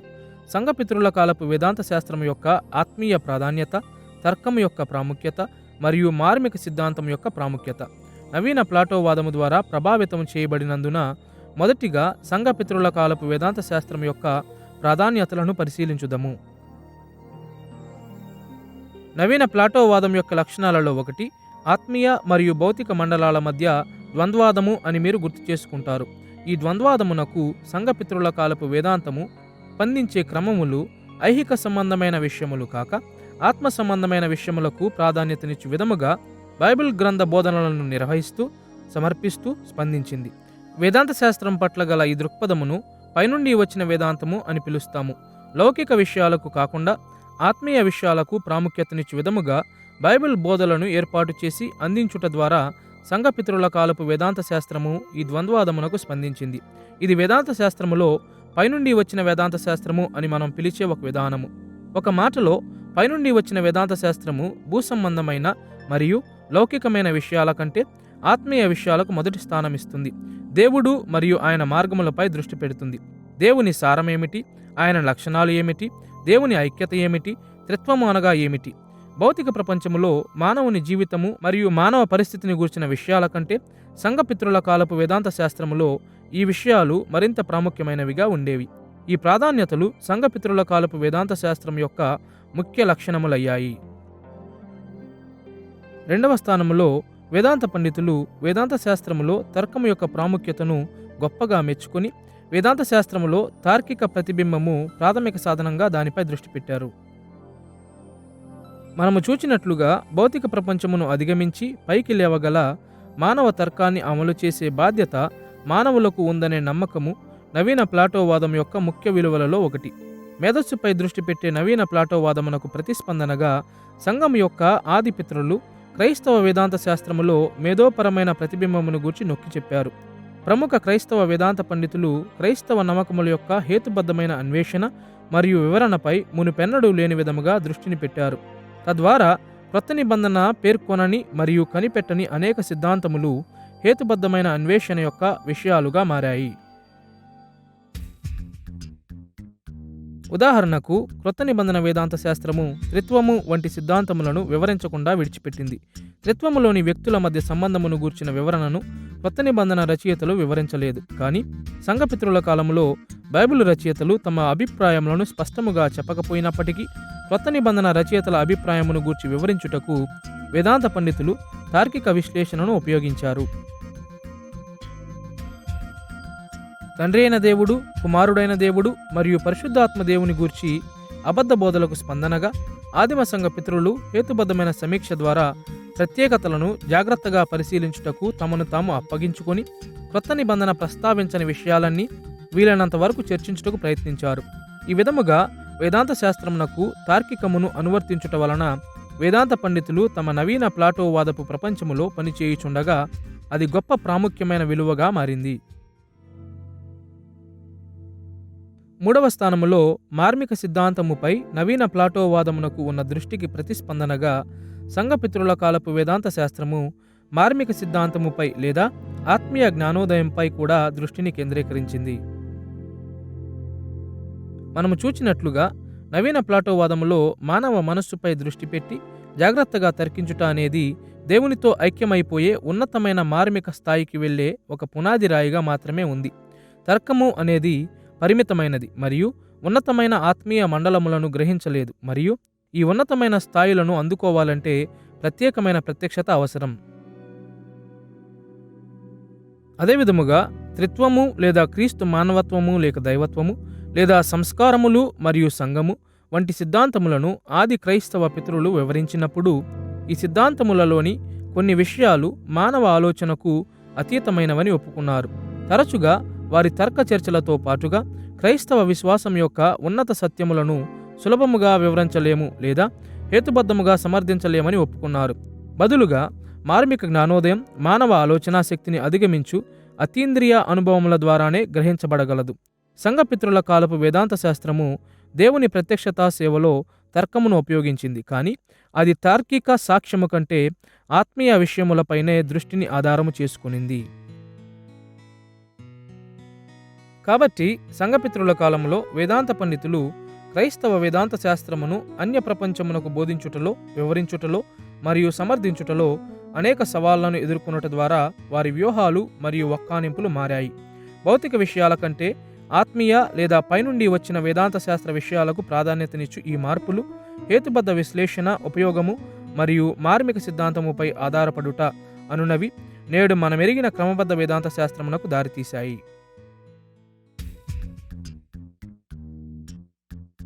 వేదాంత పండితులు క్రైస్తవ వేదాంత శాస్త్రమును తమ గ్రీకు సంస్కృతికి ఏ విధముగా వివరించారో ఇప్పటి వరకు మనము చూచాము. కాబట్టి ఇప్పుడు మధ్యకాలపు వేదాంత శాస్త్రం వైపు మన దృష్టిని మళ్లించుదాము. ఈ కాలములో మానవుల హేతువాదము మరియు తర్కమును గూర్చిన గ్రీకు ఆలోచనలను తరచుగా క్రైస్తవులు ఉపయోగించారు.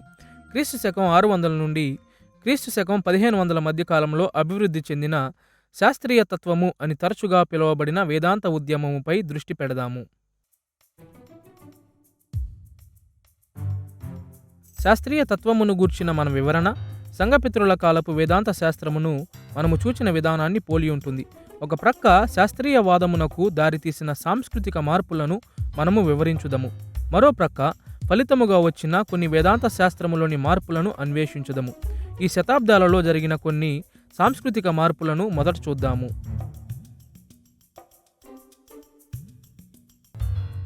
ముందుగా ఆరంభ మధ్యయుగ ఐరోపాలో శాస్త్రీయ తత్వము అను పదము ఉన్నత విద్యనందించు పాఠశాలల ద్వారా నిర్వచించబడినదని మనము చూపించాలి. ఆ పాఠశాలలలో స్థానిక భాషలోని బోధలను అనగా వాటిని ఆధునిక యుగంలో సాధారణంగా తర్కము అంటారు. లాటిన్ భాషలో స్కోలాస్టికస్ అని పిలిచేవారు. ఎక్కువగా ఈ బోధలు అరిస్టాటిల్ తర్కమును బోధించేవి. పర్యవసానముగా స్కోలాస్టిక్ అను పదమును ఎక్కువగా అరిస్టాటిల్ తత్వములోని తర్కపు పద్ధతులపై ఆధారపడు తత్వశాస్త్రమునకు మరియు వేదాంత శాస్త్రమునకు అనువర్తించారు. మధ్యయుగ కాలంలో చోటు చేసుకున్న అత్యంత ముఖ్యమైన సాంస్కృతిక మార్పులలోని ఒక మార్పు నుండి శాస్త్రీయ తత్వం అనేది ఏర్పడింది. మధ్యధరా ప్రపంచములో మేధోశక్తి కలిగిన సమూహాలు నవీన ప్లాటోవాదము నుండి అరిస్టాటిల్ తత్వశాస్త్రం వైపు తిరిగినప్పుడు ఈ మార్పు చోటు చేసుకుంది. ఈ మార్పు ఫలితముగా అరిస్టాటిల్ తత్వశాస్త్రమునకు అనుగుణంగా క్రైస్తవ సిద్ధాంతములను సమర్థించి వివరించిన వారి విధానములను ప్రముఖ క్రైస్తవులు స్వీకరించారు.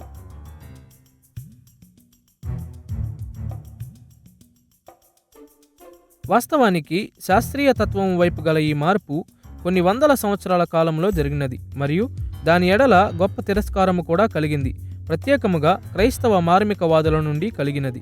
అయితే సుమారు 1206 నుండి 1280లో నివసించిన ఆల్బర్ట్ మాగ్నస్ లేదా మహా ఆల్బర్ట్ కాలానికి మరియు సుమారు 1225 నుండి 1274 మధ్య నివసించిన ప్రఖ్యాతిగాంచిన అతని శిష్యుడైన థామస్ అక్వినస్ కాలానికి శాస్త్రీయ తత్వము క్రైస్తవ వేదాంత శాస్త్రం యొక్క ఆధిపత్య రూపమును సూచించింది.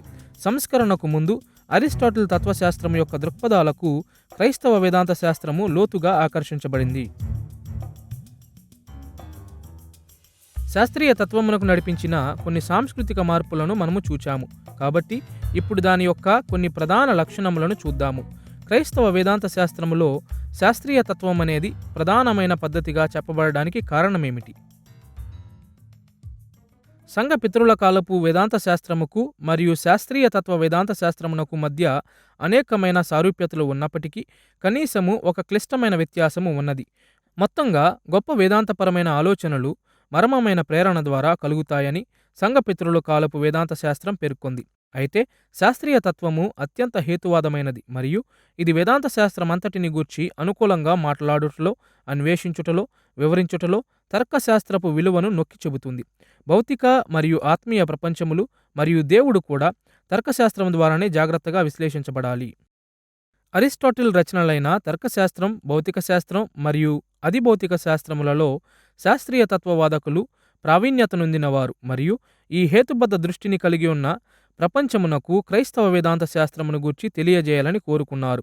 ఈ కారణముచే మధ్యయుగ శాస్త్రీయ తత్వ వేదాంత శాస్త్రమును అర్థము చేసుకోవాలంటే తర్కశాస్త్రముపై అరిస్టాటిల్ యొక్క ఆలోచనల ఎడల కొంత అవగాహనను మనము కలిగి ఉండాలి.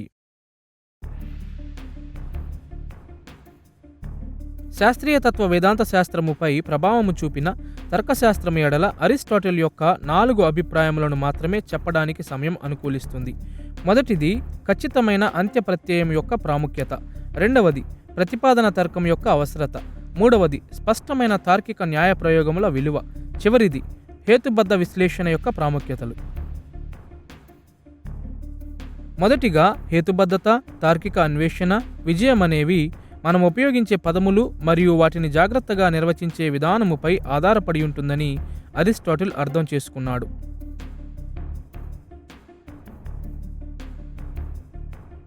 ఇప్పుడు నిర్వచనములు నవీన ప్లాటోవాదకులకు మరియు సంఘ పితరుల కాలపు వేద పండితులకు కూడా ప్రాముఖ్యమే. అయితే అరిస్టాటిల్ ఈ విషయమును నిర్వచించిన విధానము మరింత పటిష్టంగా ఉంది. భౌతిక శాస్త్రము మరియు అధిభౌతిక శాస్త్రముపై తన అభిప్రాయములకు ఆధారంగా అన్నిటినీ పరిగణలోనికి తీసుకుని ఒక వస్తువును ప్రత్యేకంగా చూపించుటకు దాని పదార్థము లేదా సారమును మరియు దాని ప్రమాదములను లేదా అవాంఛనీయ లక్షణములను నిర్వచించుట ద్వారా వస్తువులను వర్గీకరించు ప్రారంభ శాస్త్రీయ విధానాలతో సహా ఆయన తర్కమును గూర్చి వివరించాడు. అనుగుణంగా తమ అరిస్టాటిల్ సంస్కృతితో స్పష్టముగా సంభాషించుటకు శాస్త్రీయ తత్వ వేదాంత పండితులు కూడా సాధ్యమైనంత ఖచ్చితముగా వేదాంత పదాలను నిర్వచించారు. అరిస్టాటిల్ ఖచ్చితమైన పదజాలానికి ప్రాముఖ్యతనిచ్చే విధానాన్ని శాస్త్రీయ తత్వ వాదకులు ఎలా ఉపయోగించారో ఉదాహరించడానికి అక్వినస్ యొక్క సుమా థియాలజికా నుండి ఒక భాగమును చూద్దాము. దేవుడు అనంతమైన వాడా అను శీర్షిక కలిగిన అధ్యాయంలో అక్వినస్ క్రింద ఇవ్వబడిన అభ్యంతరమునకు ఈ విధముగా నివేదించాడు మరియు స్పందించాడు. అభ్యంతరము 1. దేవుడు అనంతమైన వాడు కాదన్నట్లు తెలుస్తుంది. అనంతమైన ప్రతిదీ అసంపూర్ణంగా ఉంది. ఎలయనగా దానికి భాగాలు మరియు పదార్థాలు ఉన్నాయి. అయితే దేవుడు అత్యంత పరిపూర్ణుడు, అందువలన ఆయన అనంతమైన వాడు కాడు.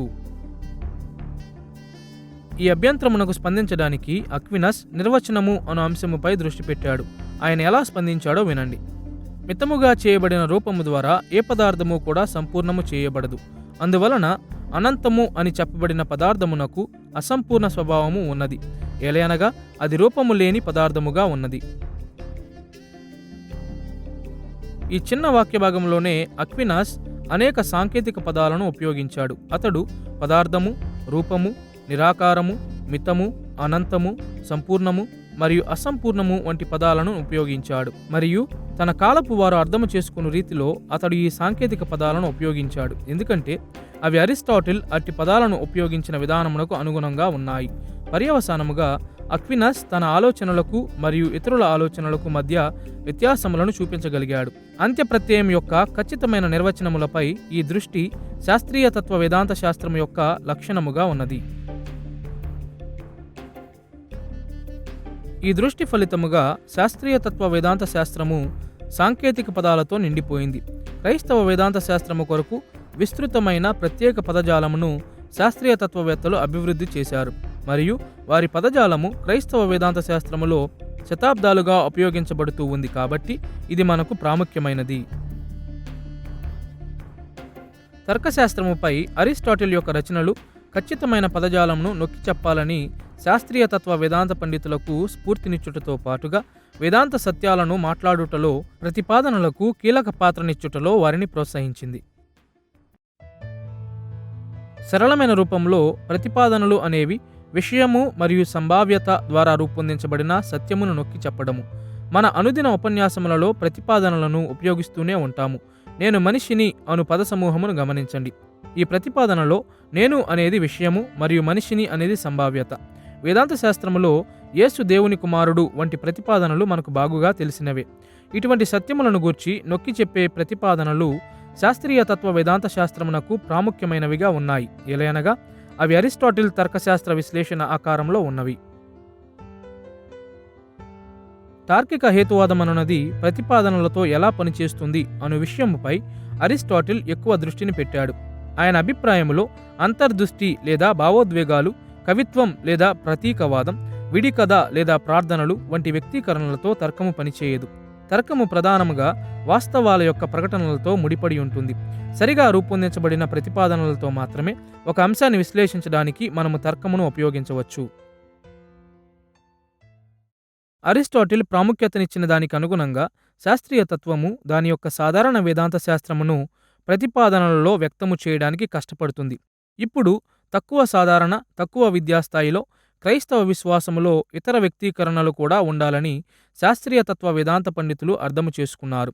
చాలామంది శాస్త్రీయ తత్వ పండితులు పవిత్రులు మరియు తమ మతపరమైన ఒప్పుకోలులను పద్యములు, పాటలు, ప్రార్థనలు మరియు ఇతర విషయాల ద్వారా వ్యక్తపరిచారు. అయితే అధునాతన విద్యా సంబంధమైన సందర్భాలలో వేదాంతపరమైన నమ్మకాలనేవి జాగ్రత్తగా నిర్మించబడిన ప్రతిపాదనలలో, వాస్తవాల ఉద్ఘాటనలలో సమర్పించబడ్డాయి. శాస్త్రీయ తత్వ వేదాంత శాస్త్రంలోని ప్రతిపాదనల యొక్క ప్రాధాన్యతను ఉదాహరించాలంటే మరోసారి అక్వినాస్ యొక్క సుమా థియాలజికా వైపు తిరగాలి. దేవుని జ్ఞానము స్వయం నిర్ధారణగా ఉన్నదా అను శీర్షిక కలిగిన అధ్యాయముపై ఆయన చర్చను విందాము. అభ్యంతరం 1. దేవుని ఉనికి స్వయం నిర్ధారణగా ఉన్నట్లు కనిపిస్తుంది. మొదటి సూత్రాలలో మనము చూచినట్లుగా మనకు స్వయం నిర్ధారణగా తెలుపబడిన విషయాలను గూర్చిన జ్ఞానము సహజంగా మనలో నాటబడి ఉంటుంది. అయితే డమాస్కిన్ చెప్పినట్లుగా 8వ శతాబ్దపు డమాస్కిన్ను ప్రస్తావిస్తూ దేవుని జ్ఞానము సహజముగా అన్నింటిలో నాటబడి ఉన్నది. అందువలన దేవుని ఉనికి స్వయం నిర్ధారణగా ఉన్నది. ఈ అభ్యంతరమునకు అక్వినాస్ ఇలా స్పందించాడు. ప్రదర్శన యొక్క మొదటి సూత్రాలకు సంబంధించి తత్వవేత్త అయిన అరిస్టాటిల్ చెప్పినట్లుగా స్వయం నిర్ధారణగా ఉన్న విషయం యొక్క వ్యతిరేక భావమును ఎవరూ మనసులో ఒప్పుకోరు. అయితే దేవుడు ఉన్నాడు అను ప్రతిపాదనకు వ్యతిరేకమును మనసులో ఒప్పుకోవచ్చు. దేవుడు లేడని బుద్ధిహీనులు తమ హృదయములో అనుకొందురు. 53వ కీర్తన 1వ వచనం. అందువలన దేవుడు ఉన్నాడు అనేది స్వయం నిర్ధారణ కాదు. మనము ఊహించినట్లుగా వ్యతిరేక భావనను ఏ ఒక్కరూ మనసులో ఒప్పుకోరు అని స్వయం నిర్ధారణకు అరిస్టాటిల్ ఇచ్చిన సాంకేతిక అర్థమును ఈ వాక్యభాగము సూచిస్తుంది. కానీ దీనికి అతీతముగా అక్వినాస్ తన అభ్యంతరకునికి ప్రతిపాదనతో స్పందించడము మనము చూస్తాము. అతడు ప్రశంసలు లేదా విలాపముతో స్పందించలేదు.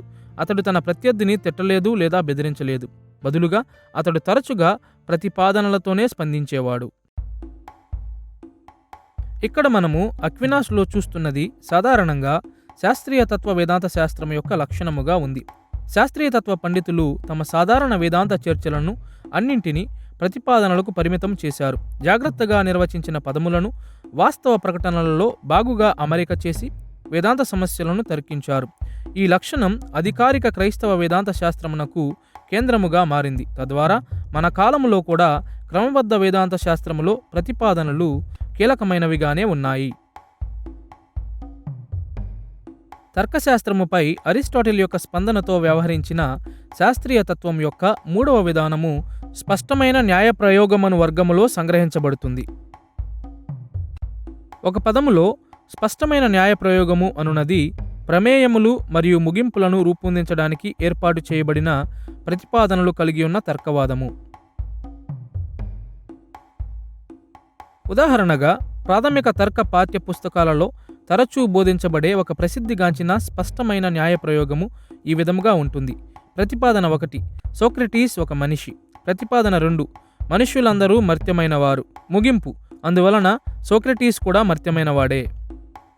కొన్ని విధములైన తీర్మానములకు నడిపించే వాదనలుగా ప్రతిపాదనలు ఎలా క్రమపరచబడతాయో గుర్తించుటకు అరిస్టాటిల్ చాలా సమయం గడిపాడు. గుర్తింపు నియమము, వైరుధ్యము లేని నియమము, మినహాయించబడిన మధ్యవర్తిత్వ నియమము, అదే విధముగా ఊహను గూర్చిన వివిధ సక్రమతా నియమాలు, వివిధ ప్రతిపాదనల నుండి సరిగ్గా లేక తార్కికముగా వివిధ తీర్మానములను పరోక్షంగా చూచే మార్గాల వలె తర్క నియమములుగా పిలువబడే దానిని ఆయన అన్వేషించాడు. వాస్తవానికి నిజమైన వేదాంత వాదనలు సంక్లిష్టమైనవిగా ఉంటాయి. కానీ శాస్త్రీయ తత్వ వేదాంత పండితులు అరిస్టాటిల్ నియమాలకు అనుగుణంగా ఉన్న వేదాంత శాస్త్ర వాదనలను రూపొందించడానికి ఉద్దేశించారు. సుమా థియోలజికాలోని దేవుని జ్ఞానం స్వయం నిర్ధారణగా ఉన్నదా అను విషయముపై అక్వినాస్ చర్చను మరొకసారి గమనించుదాము. తిన్ననైన స్పష్టమైన న్యాయ ప్రయోగము ద్వారా దేవుని జ్ఞానము స్వయం నిర్ధారణమైనది అను ప్రతిపాదనకు అక్కడ ఆయన స్పందించాడు. ఆయన ఈ పదాలు వ్రాశాడు: స్వయం నిర్ధారణగా ఉన్న విషయం యొక్క వ్యతిరేక భావమును ఎవరునూ మనసులో ఒప్పుకోరు. కానీ దేవుడు ఉన్నాడు అనే మాట యొక్క వ్యతిరేకమును మనసులో ఒప్పుకోవచ్చు. దేవుడు లేడని బుద్ధిహీనులు తమ హృదయములో అనుకొందురు. అందువలన దేవుడు ఉనికిలో ఉన్నాడను విషయము స్వయం నిర్ధారణమైనది కాదు. ఇక్కడ ఇవ్వబడిన స్పష్టమైన న్యాయ ప్రయోగమును ఈ విధముగా చెప్పవచ్చును. ప్రతిపాదన 1, స్వయం నిర్ధారణ యొక్క వ్యతిరేకమును ఏ ఒక్కరూ మనసులో ఒప్పుకోలేరు. ప్రతిపాదన 2, దేవుడు ఉన్నాడు అనే మాట యొక్క వ్యతిరేకమును మనసులో ఒప్పుకోవచ్చు. ముగింపు, అందువలన దేవుడు ఉన్నాడు అను మాట స్వయం నిర్ధారణమైనది కాదు.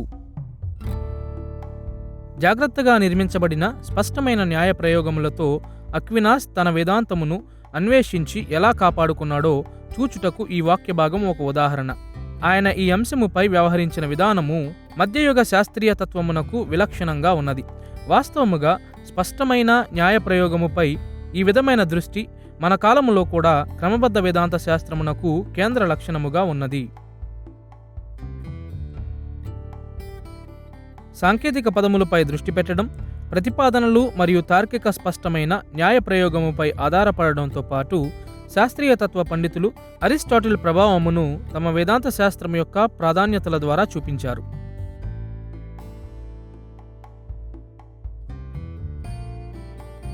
స్థిరమైన, హేతుబద్ధమైన, సోపానుక్రమపరంగా వాస్తవికతను విశ్లేషించే బాధ్యతకు అరిస్టాటిల్ తర్కమును అనువర్తించాడు. ప్రతిదీ నిలువ హేతుబద్ధ క్రమములో చోటు చేసుకున్నట్లు చూశాడు.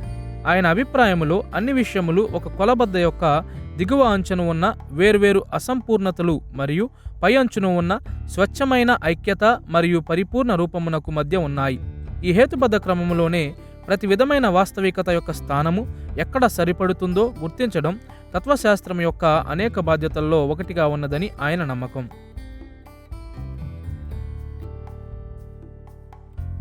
సులభమైన పదాలలో దేవుడు తానే కొలబద్దకు పై అంచున ఉన్నాడు. ఆయన ప్రధానుడు, సమస్తమును సృష్టించుటకు సృష్టించబడనివాడు. దేవుడు స్వచ్ఛ ఐక్యత, స్వచ్ఛ రూపము, స్వచ్ఛ జీవము గలవాడు. దేవదూతలు దేవుని కంటే ఒక అడుగు క్రింద ఉన్నారు. వారు ఆత్మ మరియు శరీరమును కలిగిన వారు కాబట్టి మానవులు దేవదూతల క్రింద ఉన్నారు. అనేక రకాలైన జంతువులు తమ స్థానమును మానవుల క్రింద కలిగి ఉన్నవి. తరువాత మొక్కలు, తదుపరి ఆకర్బన పదార్థములు, తరువాత గాలి, అగ్ని, భూమి మరియు నీరు అను 4 ప్రాథమిక మూలకాలు, మరియు చివరిగా ప్రధాన పదార్థము దిగువన ఉంటుంది. తమ అరిస్టాటిల్ సంస్కృతులతో సంభాషించడానికి, ఈ అరిస్టాటిల్ పద్ధతి ప్రకారముగా తమ వేదాంత శాస్త్రమును వివరించడానికి శాస్త్రీయ తత్వ పండితులు ప్రయత్నించారు. పైనుండి వచ్చిన వేదాంత శాస్త్రం యొక్క క్రమములో వారి సిద్ధాంత సారాంశములను బలముగా నిర్దేశించారు. అనగా వారు అరిస్టాటిల్ సోపానుక్రమం యొక్క ఉన్నత స్థాయిలకు సమాంతరముగా ఉన్న క్రైస్తవ బోధలతో ఆరంభించి దృష్టి పెట్టడం మొదలుపెట్టారు. తదుపరి అరిస్టాటిల్ కొలబద్ద యొక్క తక్కువ స్థాయిలతో సమాంతరముగా ఉన్న బోధలపై దృష్టి పెట్టారు. అన్ని వేళలా ప్రతి భాగము ఇతర భాగములతో ఎలా సరిపోతుందో వివరిస్తూ తమపై నుండి వచ్చిన వేదాంత శాస్త్రం అంతటిపై ఆవరించిన క్లిష్టమైన హేతుబద్ధ క్రమాన్ని స్పష్టము చేయడానికి చూచారు. పైనుండి వచ్చిన వేదాంత శాస్త్రముపై ఈ విధమైన ధోరణిని థామస్ ఎక్వినాస్ సుమా థియోలజికా అమరికలో స్పష్టముగా చూడవచ్చు. ఆయన సుమాలో 1వ భాగం ఉపోద్ఘాతముతో ఆరంభమై శాస్త్రీయ తత్వ వేదాంత శాస్త్రములో ఉన్నత ప్రాధాన్యత గల అంశము వైపు కొనసాగుతుంది, అద్వితీయ దేవుడు. తదుపరి అక్వినాస్ ఆశీర్వాదకరమైన త్రిత్వము వైపు మరలాడు. తరువాత అతడు సృష్టి మీద దృష్టి పెట్టాడు మరియు ఇది అన్ని విషయాలకు మొదటి కారణం దేవుడే అని ఇంకనూ శ్రద్ధ చూపుతున్న అధ్యాయము. తదుపరి సృష్టిలో గొప్పదాని వైపు మరలాడు అక్వినాస్. దేవదూతలు తరువాత దేవదూతలకు క్రింది ఉన్న భౌతిక సృష్టిని సూచించే 6 దినముల సృష్టిని ఆయన చర్చించాడు. అటు తరువాత ఆత్మ మరియు శరీరమును కలిగి ఉన్న మానవత్వమును అధ్యాయము ఉన్నది. చివరిగా భౌతిక ప్రపంచములో ఉన్న వాటితో సహా సృష్టి అంతటిపై దేవుని ప్రభుత్వమును గూర్చి చెప్తూ అక్వినాస్ సుమాలో భాగము 1ని ముగించాడు.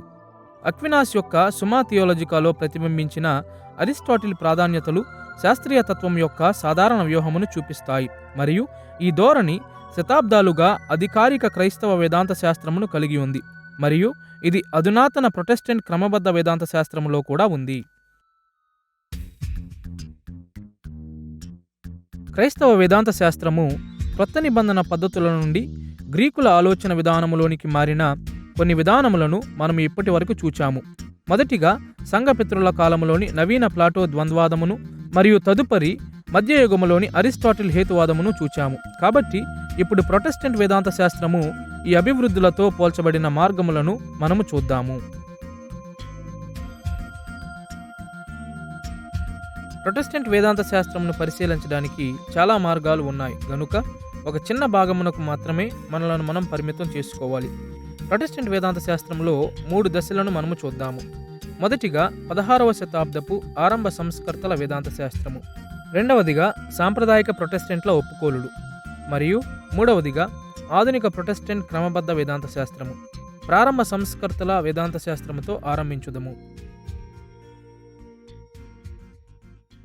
లేఖనముల ఆధారముగా క్రైస్తవ వేదాంత శాస్త్రమును పునర్నిర్మించుట ప్రారంభ ప్రొటెస్టెంట్ వేదాంత శాస్త్రం యొక్క లక్ష్యమై ఉండినది. ఉదాహరణకు మార్టిన్ లూథర్ మరియు జాన్ కెల్విన్ వేదాంత శాస్త్రములో బైబిల్ అధికారమును పునరుద్ఘాటించాలని ప్రగాఢమైన వాంఛ కలిగి ఉండిరి. వారు రోమన్ క్యాథలిక్ సిద్ధాంతములను మరియు విప్లవాత్మకమైన అన్నాబాప్టిస్టుల సవాళ్లను ప్రత్యక్షంగా లేఖనముల ద్వారా ఎదుర్కొన్నారు. ఫలితముగా లూథర్ లేదా కెల్విన్ ఆధునిక క్రమబద్ధ వేదాంత శాస్త్రమునకు అనుగుణంగా ఉన్న దేనిని వ్రాయలేదు. బదులుగా లూథర్ ప్రతినిధి అయిన ఫిలిప్ మెలాంచన్ మరియు కెల్విన్ అనుచరుడైన థియోడర్ బిజా అనువారు ప్రారంభ ప్రొటెస్టెంట్ వేదాంత శాస్త్రమును క్రమపరిచారు. అయినను ప్రారంభ సంస్కర్తల రచనలలో కూడా సంఘపితరుల కాలపు వేదాంత శాస్త్ర మరియు శాస్త్రీయ తత్వ వేదాంత శాస్త్ర లక్షణాలు ఉన్నాయి.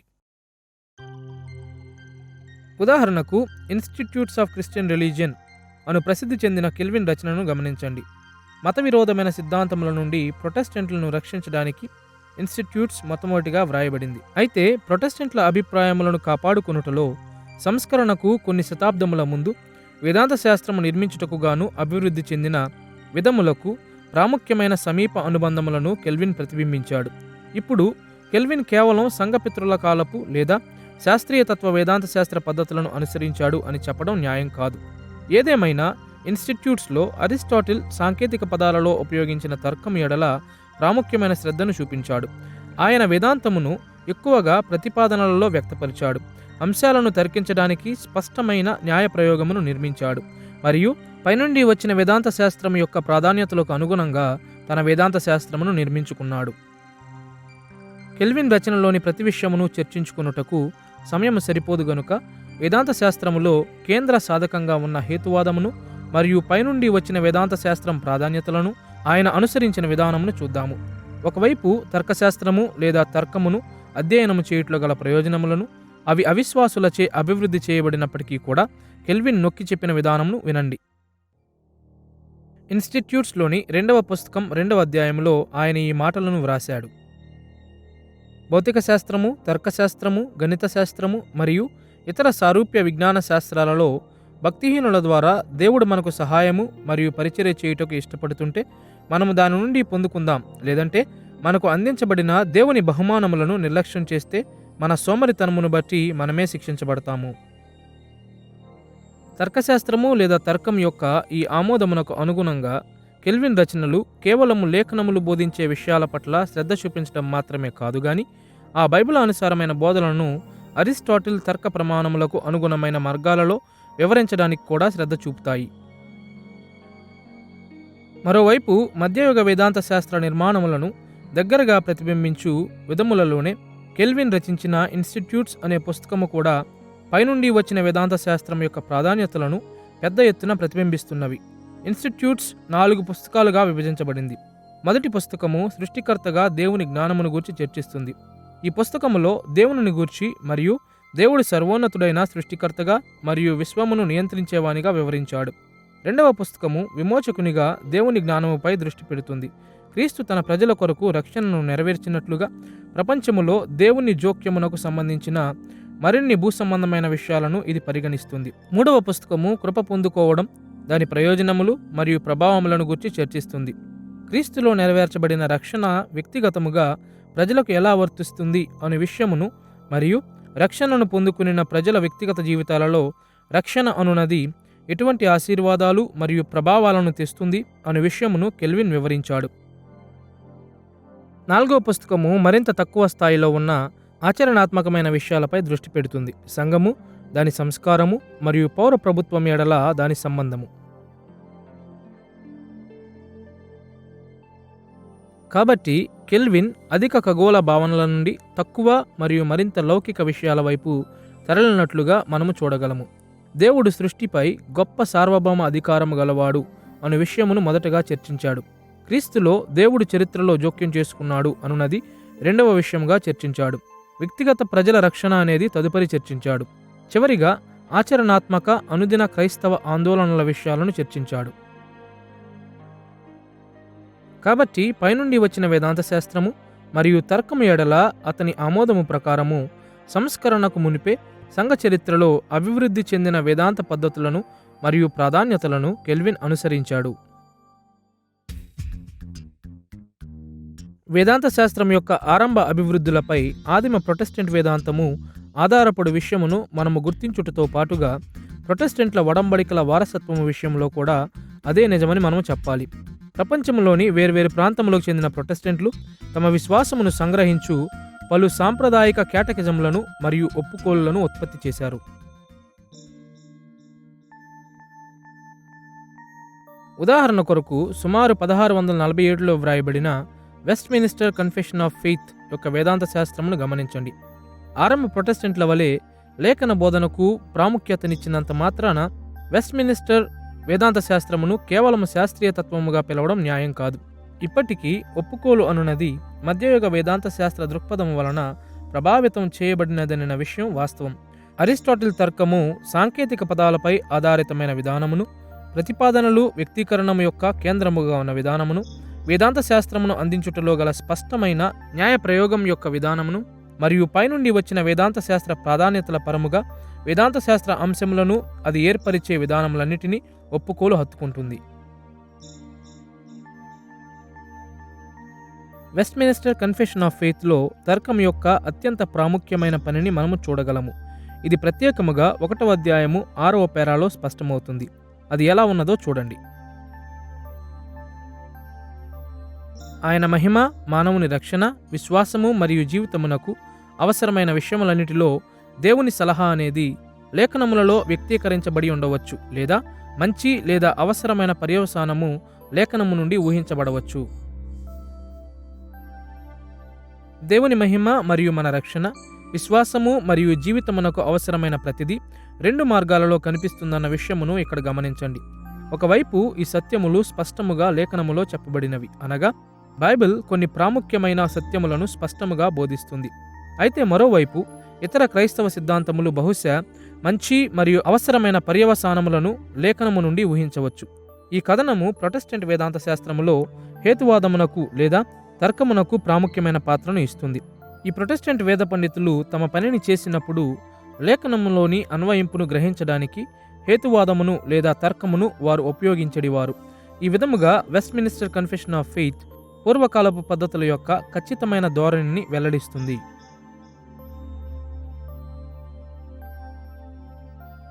దీనికంటే విశ్వాసపు ఒప్పుకోలు యొక్క విస్తృత ఆకారము కూడా పైనుండి వచ్చిన వేదాంత శాస్త్రం యొక్క ప్రాధాన్యతలను ప్రత్యక్షపరుస్తుంది. ఒప్పుకోలులోని అధ్యాయములు ఈ క్రమమును అనుసరిస్తాయి.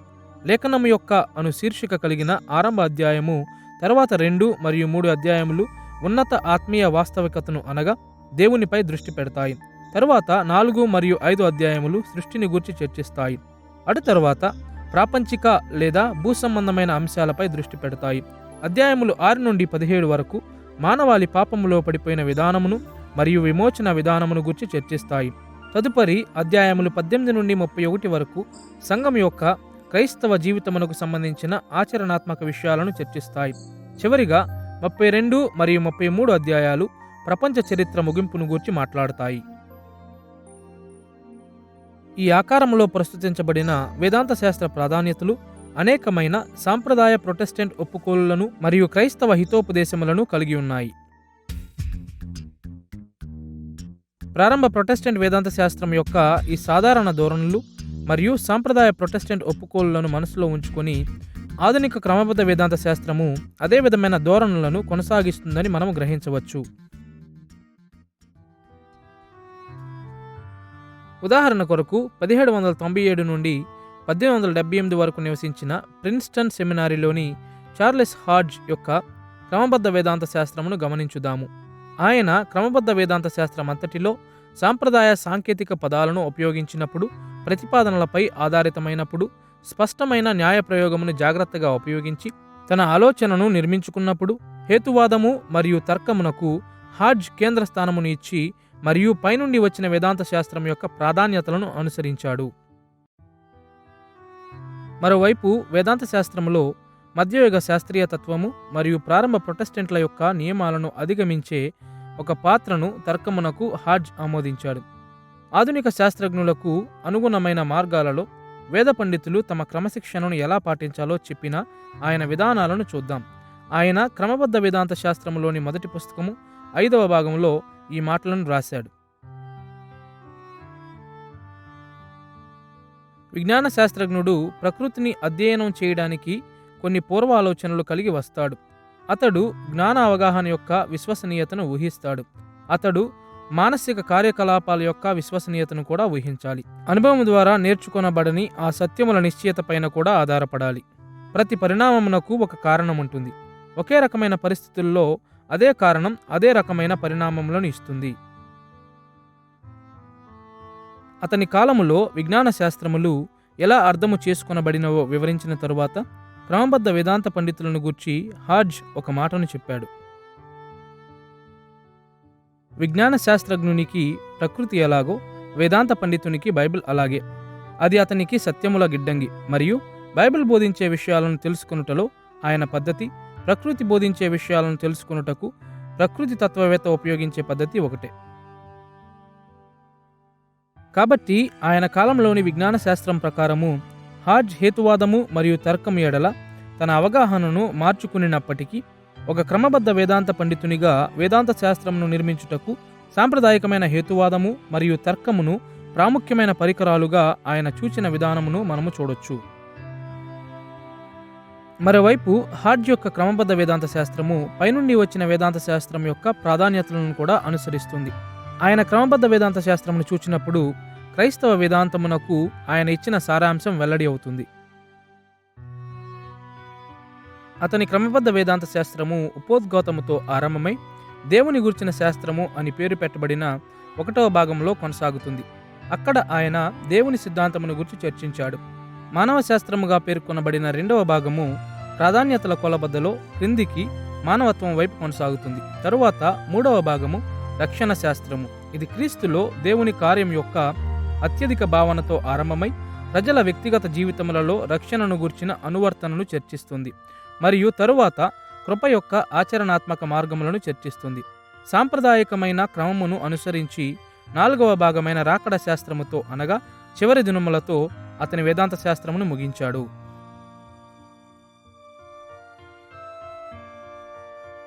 కాబట్టి ప్రతి యుగములో నమ్మకమైన క్రైస్తవులు లేఖనములకు విధేయులై జీవిస్తూ వారు నివసిస్తున్న అన్య సంస్కృతులకు సముచితమైన మార్గాలలో లేఖన బోధలను వ్యక్తపరిచారని కూడా మనము చూడవచ్చు.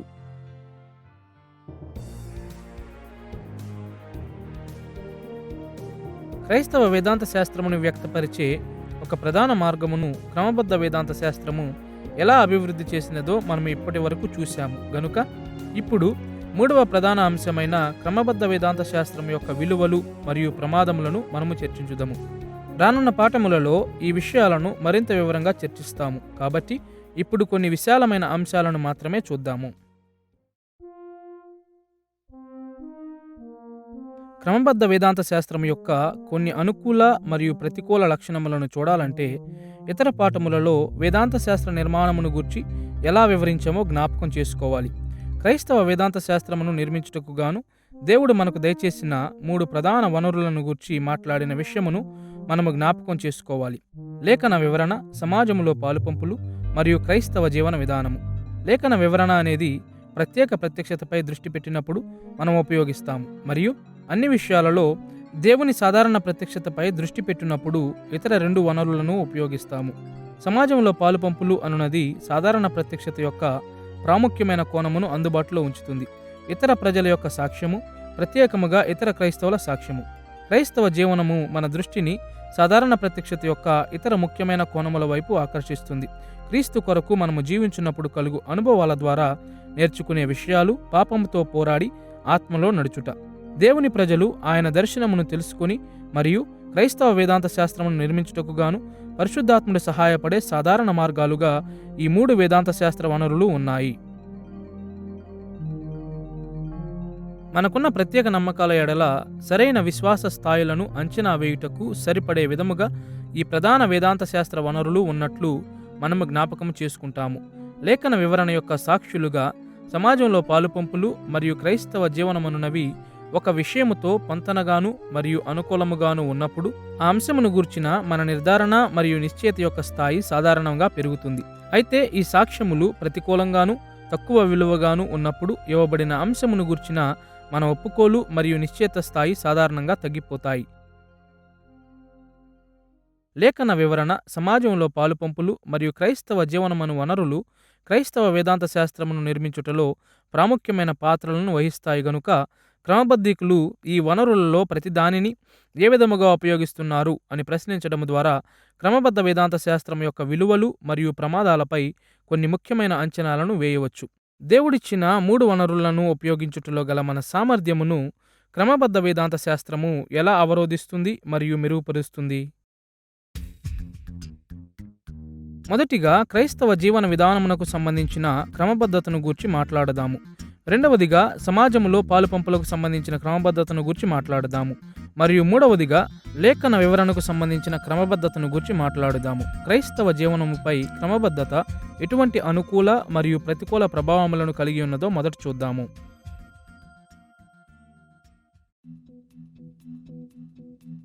క్రైస్తవ జీవన విధానమును వనరును గూర్చి అనేక విధాలుగా వివరించవచ్చు మరియు అది ఎలా పనిచేస్తుందో అనే విషయముపై తర్వాత పాఠములలో వివరంగా చూద్దాము. ఇప్పుడు క్రైస్తవ జీవనమును గూర్చి క్లుప్తముగా మాట్లాడుదాము. మన అధ్యయనములో క్రైస్తవ జీవనములో మన పవిత్రీకరణ, పరిశుద్ధతలో మన అభివృద్ధిని 3 అనుబంధ విషయాలలో మాట్లాడుదాము.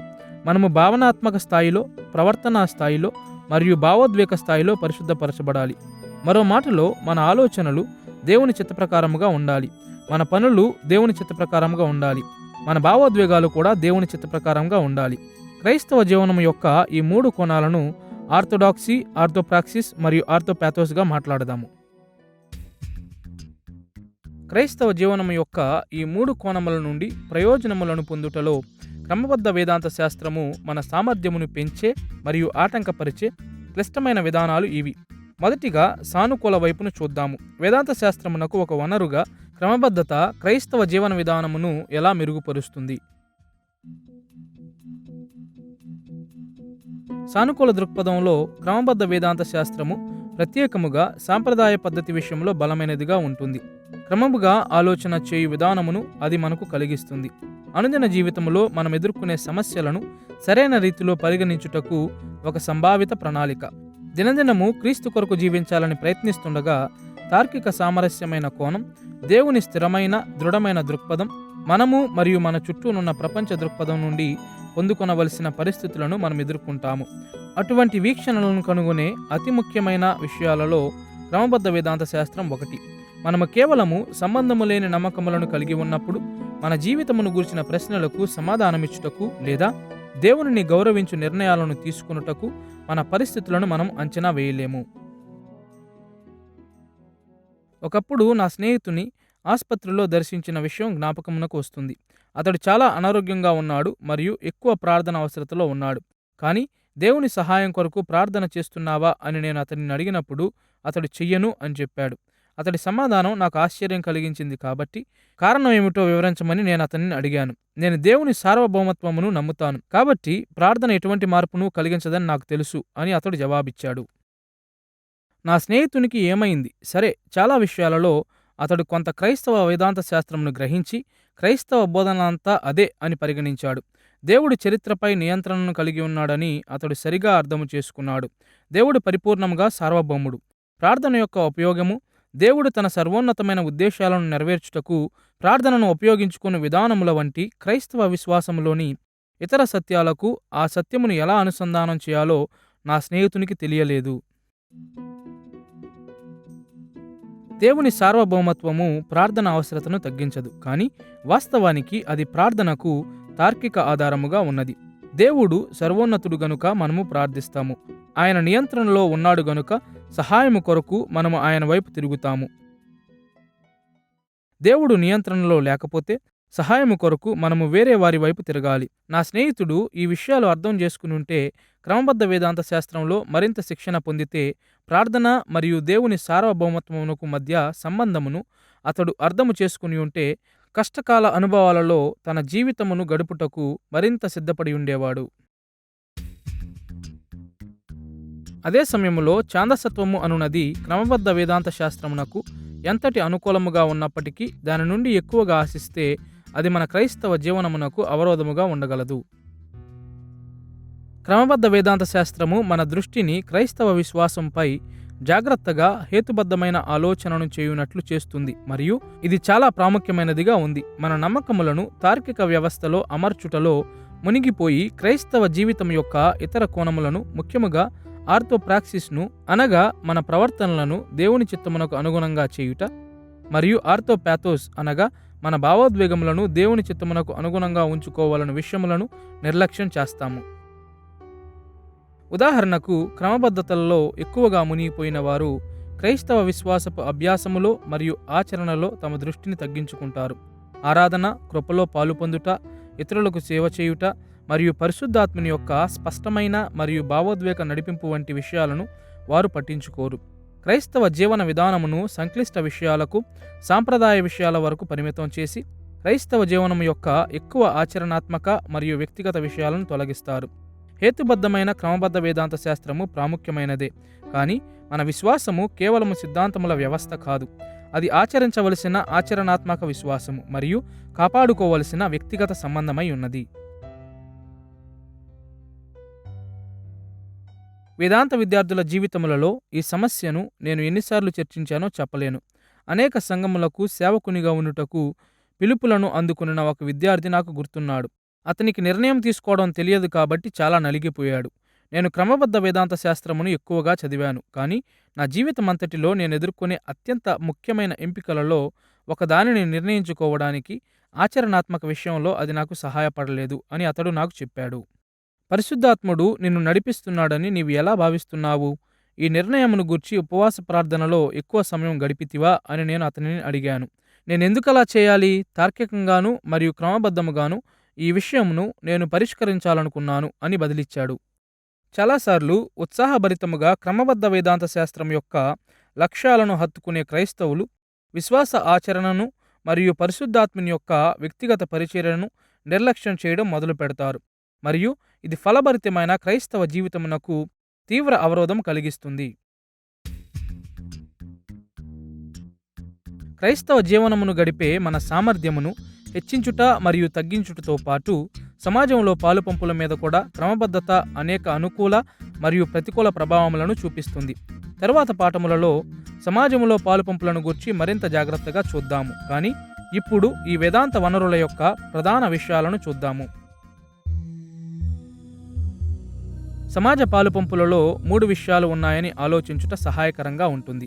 మన క్రైస్తవ వారసత్వం, గతంలో పరిశుద్ధాత్మ చేసిన కార్యము, మన వర్తమాన సమాజము, సమకాలీన క్రైస్తవ సమాజములో మరియు మన వ్యక్తిగత నిర్ణయాలలో పరిశుద్ధాత్మను నడిపింపు. సమాజములో వ్యక్తిగతముగా మనలో పరిశుద్ధాత్ముడు కార్యము చేయు స్థానము. క్రైస్తవులు ఒకరితోనొకరు పాలు పంచుకుంటారు, ఎందుకంటే పరిశుద్ధాత్ముడు ప్రపంచంలో పరిచర్యను జరిగించుటకు సంఘము కేంద్రముగా ఉందని మనకు తెలుసు, మరియు పరిశుద్ధాత్మతో నింపబడిన వారితో సమైక్యముగా మన వేదాంత శాస్త్రమును మనము నిర్మించాలని కూడా క్రీస్తు ఆశిస్తున్నాడు.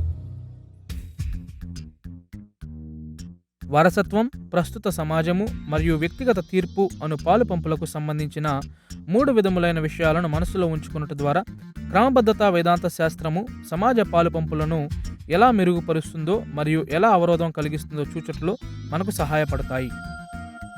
ఒకవైపు క్రైస్తవ వారసత్వం మీద దృష్టిని పెట్టుటలో గతంలో క్రైస్తవులు తమ విశ్వాసమును అర్థము చేసుకుని ఎలా జీవించారు అనే విషయములలో అది మనకు సహాయపడు విధానము సమాజము కొరకు క్రమబద్ధ వేదాంత శాస్త్రం యొక్క గొప్ప విలువలలో ఒకటై ఉన్నది.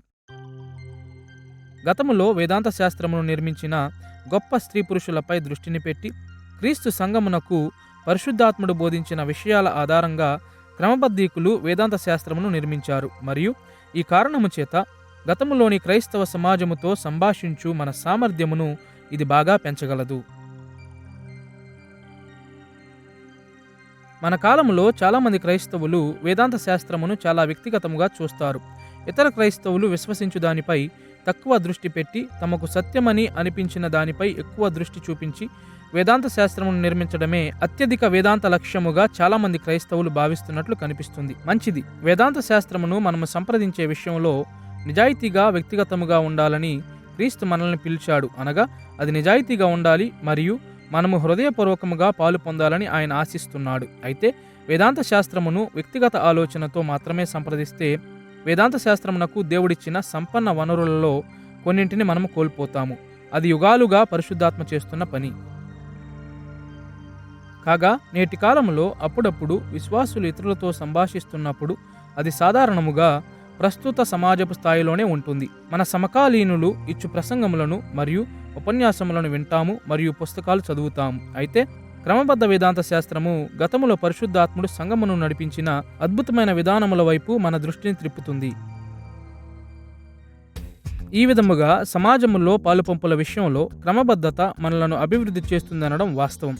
అదే సమయంలో క్రమబద్ధత వేదాంత శాస్త్రము పాలుపంపులకు అవకాశం కలుగజేయు విషయంలో మాత్రం పరిమితముగా ఉన్నది. క్రమబద్ధమైన వేదాంత శాస్త్రం యొక్క సాంప్రదాయిక దృష్టిని మనము అతిగా పరిగణించినప్పుడు అది మనలను అనౌచిత్యమునకు నడిపిస్తుంది, మరియు పరిశుద్ధాత్ముడు ప్రస్తుత సమాజమునకు బోధించు వాటిని మరియు నేడు మన వ్యక్తిగత తీర్పును గూర్చి తెలియజేయే విషయాలను తిరస్కరిస్తుంది. గతంలోని వేదాంత శాస్త్రము ఎంత ప్రాముఖ్యమైనప్పటికీ నేడు సంఘము క్రొత్త సవాళ్లను ఎదుర్కొంటుంది, మరియు ఆ సవాళ్లకు ఎలా స్పందించాలో నేడు పరిశుద్ధాత్ముడు ఇంకనూ బోధిస్తూనే ఉన్నాడు. ఒక ఆదివారపు ఉదయకాలమున నా స్నేహితుని కలిసిన విషయం నా జ్ఞాపకమొస్తుంది. అతడు పట్టణములోని మరొక సంఘమునకు సభ్యుడిగా ఉన్నాడు. కాని ఆ దినమున మా సంఘమును దర్శించాడు. కాబట్టి నేడు నీవు ఇక్కడ ఎందుకున్నావు? నీవు వేరే సంఘమునకు చెందినవాడవు కావా అని అడిగాను. అతని స్పందన అసలు విషయమును బయలుపరిచింది. ఆయన ఇలా చెప్పాడు: సేవకుడు క్రమబద్ధ వేదాంత శాస్త్రం బోధించేవాడు గనుక నేను నా సంఘమును ప్రేమించేవాడిని. క్రైస్తవులు ఏమి నమ్ముతారో నేను చాలా నేర్చుకున్నాను. కానీ నేను నా సంఘములో సమయం గడిపిన కొలది జీవితాన్ని కోల్పోతున్నానని అనిపిస్తుంది. క్రైస్తవులు క్రమబద్ధ వేదాంత శాస్త్రమును గూర్చి ఎక్కువగా ఉల్లాసపడిపోయినప్పుడు ఈ విధమైన సమస్యే వస్తుంది. వారు వారసత్వంపై ఎక్కువ శ్రద్ధ చూపుతారు గనుక సమకాలీన సమస్యలను ఎలా పరిష్కరించాలో కూడా తెలియకుండా ఉంటారు. ప్రస్తుత సమాజము మరియు వ్యక్తిగత తీర్పు వైపు దృష్టి పెట్టకుండా క్రమబద్ధ వేదాంత శాస్త్రం మనలను అవరోధిస్తుంది. క్రైస్తవ జీవనము గడుపుట మరియు సమాజములో పాలుపంపులు చేయుట కొరకు క్రమబద్ధ వేదాంత శాస్త్రము మనలను సిద్ధపరచు విధానమును చూచుట ఎంత ప్రాముఖ్యమో లేఖనమును వివరించున్నప్పుడు గణనీయమైన ప్రభావమును చూపుతుందనడం కూడా అంతే ప్రాముఖ్యమై ఉన్నది. తరువాత పాఠములలో లేఖన వివరణను గూర్చి మరింత అన్వేషించుదము. కానీ ఇప్పుడు బైబిలును అనువదించుటలో సంఘమునకు పరిశుద్ధాత్ముడు బోధించిన మార్గములను చూద్దాము. 3 ప్రధానమైన వర్గాలుగా వాటిని సంగ్రహించడం సహాయకరంగా ఉంటుంది: సాహిత్య విశ్లేషణ, చారిత్రక విశ్లేషణ మరియు అంశ విశ్లేషణ. ఈ పద్ధతులలో ప్రతిదీ ఒక ప్రత్యేక విషయమును అందిస్తుంది, కానీ ప్రతి ఒక్కటి ఇతరి వాటిపై ఆధారపడుతుంది. కావున వివరణ కొరకు క్రమబద్ధమైన వేదాంత శాస్త్ర విలువలను మరియు పరిమితులను అంచనా వేసినప్పుడు లేఖనమును అనువదించుటలో గల ఈ 3 పద్ధతులకు అది ఎలా అనుసంధానం కలిగి ఉన్నదో చూడాలి. సాహిత్య విశ్లేషణ అనగా బైబిలును ప్రధానంగా ఒక చిత్రం లేక చిత్రలేఖనముగా చూచే వివరణా పద్ధతి. దీనిని మనము కళా సాహిత్య రచనగా చూద్దాము. ఇటీవలి దశాబ్దములలో ఇటువంటి వివరణ ఎక్కువగా ఉద్ఘాటించబడింది. మొత్తంగా చెప్పాలంటే సాంప్రదాయిక సాహిత్య మార్గాల ద్వారా తమ ప్రేక్షకులను ప్రభావితం చేయడానికి బైబిల్ అనున్నది మానవ రచయితలచే రూపొందించబడిన ఒక పత్రంగా ఉన్నదని సాహిత్య విశ్లేషణ యొక్క భావన. సాహిత్య విశ్లేషణలో ప్రశ్నలకు చాలా ప్రాధాన్యత ఇవ్వబడుతుంది. మానవ రచయితల యొక్క ఆలోచనలు ఏమిటి? ఒక వాక్య భాగం యొక్క సాహిత్య లక్షణములు రచయిత సందేశమును ఎలా తెలియజేస్తున్నాయి? మరియు వారి మూల పాఠకులను లేఖనములు ఎలా ప్రభావితం చేశాయి? చారిత్రక విశ్లేషణ అనేది ఆధునిక కాలపు లక్షణమును కలిగి ఉన్న బైబిల్ పద్ధతిగా ఉన్నది. జ్ఞానోదయ కాలముతో ఆరంభమై ఇటీవల దశాబ్దములతో ముగుస్తుంది. ఈ కాలములో బైబిల్ సూచించే చరిత్రను అర్థం చేసుకోవడం బైబిలానుసారమైన వివరణకు కేంద్రమైన అంశముగా ఉన్నది. చారిత్రక విశ్లేషణ బైబిలును ఒక సాహిత్య చిత్రలేఖనముగా లేదా చిత్తరువుగా కాకుండా చరిత్రకు ఒక కిటికీగా చూస్తుంది. ఇప్పుడు చారిత్రక విశ్లేషణ ఇతర పద్ధతులను నిర్లక్ష్యం చేయదు, కానీ దాని ప్రధాన ఉద్దేశం వాక్యభాగం వెనుక ఉన్న చరిత్రను నేర్చుకోవడానికి లేఖనముల గుండా చూడడమై ఉన్నది. చారిత్రక విశ్లేషణ యొక్క కొన్ని రూపాలలో క్రైస్తవులు ఇలాంటి వివరణాత్మక ప్రశ్నలను అడుగుతారు. లేఖనములలో దేవుడు చేసిన ఏ కార్యములు వివరించబడ్డాయి? వాటి యొక్క ప్రాచీన ప్రాముఖ్యత ఏమిటి? ఈ దేవుని కార్యాలు ముందు మరియు తరువాత దేవుని ఇతర కార్యాలతో ఎలా అనుసంధానం కలిగి ఉన్నాయి? చారిత్రక విశ్లేషణ యొక్క ప్రధాన దృష్టి బైబిల్ చరిత్రలో ఏమి జరిగిందో పునర్నిర్మించడం మరియు ఆ కాలములోని ప్రజల కొరకు ఆ సంఘటనల యొక్క ప్రాముఖ్యతను అర్థం చేసుకోవడం మీద ఉంటుంది. లేఖన వివరణకు సంఘము తీసుకున్న 3వ ప్రధాన పద్ధతి బహుశా అంశ విశ్లేషణగా పిలువబడుతుంది. క్రైస్తవులు బైబిల్ నుండి వేదాంతమును నిర్వచించే అనేక మార్గాలలో అంశ విశ్లేషణ ఎల్లప్పుడూ ఉంది. కానీ ఆధునిక కాలంలో చారిత్రక విశ్లేషణ వైపుకు మారే ముందు సంఘం యొక్క ఆరంభ శతాబ్దాలలో అంశ విశ్లేషణ గట్టిగా నొక్కి చెప్పబడింది. అంశ విశ్లేషణలో లేఖనములను సాహిత్య చిత్రలేఖనాలుగా లేదా చరిత్రకు కిటికీగా చూడము గాని, ఒక అద్దముగాను, ప్రశ్నలకు స్పందించు మార్గముగాను, అవి బైబిలులో ప్రాముఖ్యమైనవి కాకపోయినప్పటికీ మనకు ప్రాముఖ్యమైన విషయాలు లేదా అంశాలకు స్పందించే విధముగాను చూస్తాము. మన ఆసక్తులను గురించి బైబిల్ ఏమి చెబుతుంది? అది మన అవసరతలను ఎలా తీర్చుతుంది? మనము విలువనిచ్చే అంశాలను గురించి అది ఏమి మాట్లాడుతుంది? అను ఇటువంటి ప్రశ్నలను మనం అడుగుతాము. ఈ అంశములు వ్యక్తిగత ఆందోళన నుండి రావచ్చు, మన చుట్టూనున్న సంస్కృతి విషయాల నుండి రావచ్చు, లేదా మన సంఘ సమాజముల నుండి రావచ్చు. ఏది ఏమైనప్పటికీ నమ్మకస్తులైన క్రైస్తవులు తమకు ప్రాముఖ్యమైన అంశములు మరియు ప్రశ్నలను గూర్చి లేఖనములు ఏమి బోధిస్తున్నాయో తెలుసుకోవాలని ఎల్లప్పుడూ ఆశపడుతుంటారు. ఈ 3 వివరణాత్మకమైన పద్ధతులను మనసులో ఉంచుకొని క్రమబద్ధత లేఖన వివరణను ఎలా మెరుగుపరుస్తుందో మరియు ఎలా అవరోధిస్తుందో చూడగల స్థితిలో మనం ఉన్నాము. మొదటిగా, క్రమబద్ధ వేదాంత శాస్త్రము అంశ విశ్లేషణను అభివృద్ధి చేయుటకు చక్కగా అమర్చబడింది. క్రమబద్ధ వేదాంత పండితులు ప్రశ్నించుటకు కొన్ని సాంప్రదాయకమైన ప్రశ్నలను సరిగా అమర్చబడిన అంశముల క్రమమును అందజేస్తుంది. క్రమబద్ధ వేదాంత శాస్త్రము అంశ విశ్లేషణ యొక్క చాలా ఉపయోగకరమైన రూపమును సూచిస్తుంది. సాంప్రదాయక వేదాంత అంశములను గూర్చి బైబిల్ అంతయు ఏమి చెబుతుందో క్రమబద్ధీకులు దానిని అన్వేషిస్తారు. బైబిల్ అంతటి నుండి వచనములను పోగుచేసి వాటిని సాంప్రదాయ అంశములకు అనుసంధానించున్నప్పుడు ఈ వచనములన్నిటి మధ్య సంబంధాలను చూస్తారు. వివిధ వచనములను పోగుచేసి మరియు కలిపి మొత్తముగా చూసే ఈ ప్రక్రియ ఒక అంశమును గూర్చి లేఖనములు చెప్పే ఒకే విషయమును తీసుకుని లేఖనములన్నీ ఆ అంశమును గూర్చి అదే విషయమును చెప్తున్నాయను ఆలోచనను చేయకుండా మనకు సహాయపడతాయి. కేవలము ఒక వచనము మాత్రమే దేవుని గూర్చి ఏం చెప్తుందో తెలుసుకోవడం కాదు గాని లేఖనమంతయు దేవుని గూర్చి ఏం చెప్తుందో మనం తెలుసుకోవాలి.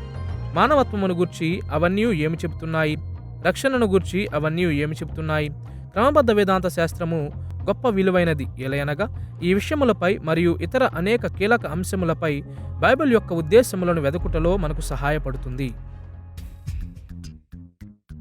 మరోవైపు క్రమబద్ధ వేదాంత శాస్త్రము లేఖన వివరణను అవరోధిస్తుంది, ఎందుకంటే లేఖనం యొక్క సాహిత్య మరియు చారిత్రక విశ్లేషణపై అది దృష్టి పెట్టదు. వాస్తవానికి బైబిలును మంచిగా అనువదించే క్రమబద్ధీకులు ఎల్లప్పుడూ బైబిలును కొంతమేరకు సాహిత్యముగా మరియు చరిత్రగా పరిగణిస్తారు. అయినప్పటికీ వారు లేఖనములను సంప్రదించే ప్రధాన మార్గం ఇది కాదు. ఈ కారణములచే లేఖనములను అనువదించుటలో క్రమబద్ధమైన వేదాంత శాస్త్రము మన పద్ధతిని అధిగమించినప్పుడు బైబిల్ నుండి మనము నిర్వచించిన దానిపై అది కొన్ని పరిమితులను ఉంచుతుంది. మరియు ముందు పాఠములలో మనము చూడబోతున్నట్టు సాహిత్య మరియు చారిత్రక విశ్లేషణ యొక్క ఆవిష్కరణలు తరచూ క్రమబద్ధ వేదాంత శాస్త్రం యొక్క తీర్మానాలను సర్దుబాటు చేయడానికి మనలను ప్రేరేపిస్తాయి. కాబట్టి సాధారణ పదాల్లో క్రైస్తవ వేదాంత శాస్త్రమును నిర్మించుటలో క్రమబద్ధ వేదాంత శాస్త్రమునకు విలువలు మరియు ప్రమాదములు కూడా ఉన్నాయన్న విషయమును చూశాము. ఇది క్రైస్తవ జీవన విధానము, సమాజములో పాలుపంపులు మరియు లేఖన వివరణను గూర్చి చెప్పుకోదగ్గ కొన్ని అనుకూల మార్గాలలో వివరించడానికి దోహదపడుతుంది. అయితే ప్రతి వేదాంత శాస్త్ర నిధి యొక్క ముఖ్యమైన పరిణామాల నుండి అది మన దృష్టిని దూరంగా ఉంచుతుంది. క్రమబద్ధ వేదాంత శాస్త్రం యొక్క విలువలు మరియు ప్రమాదాలు రెంటిని మనసులో ఉంచుకోవడం అనేది చాలా ప్రాముఖ్యమై ఉన్నది.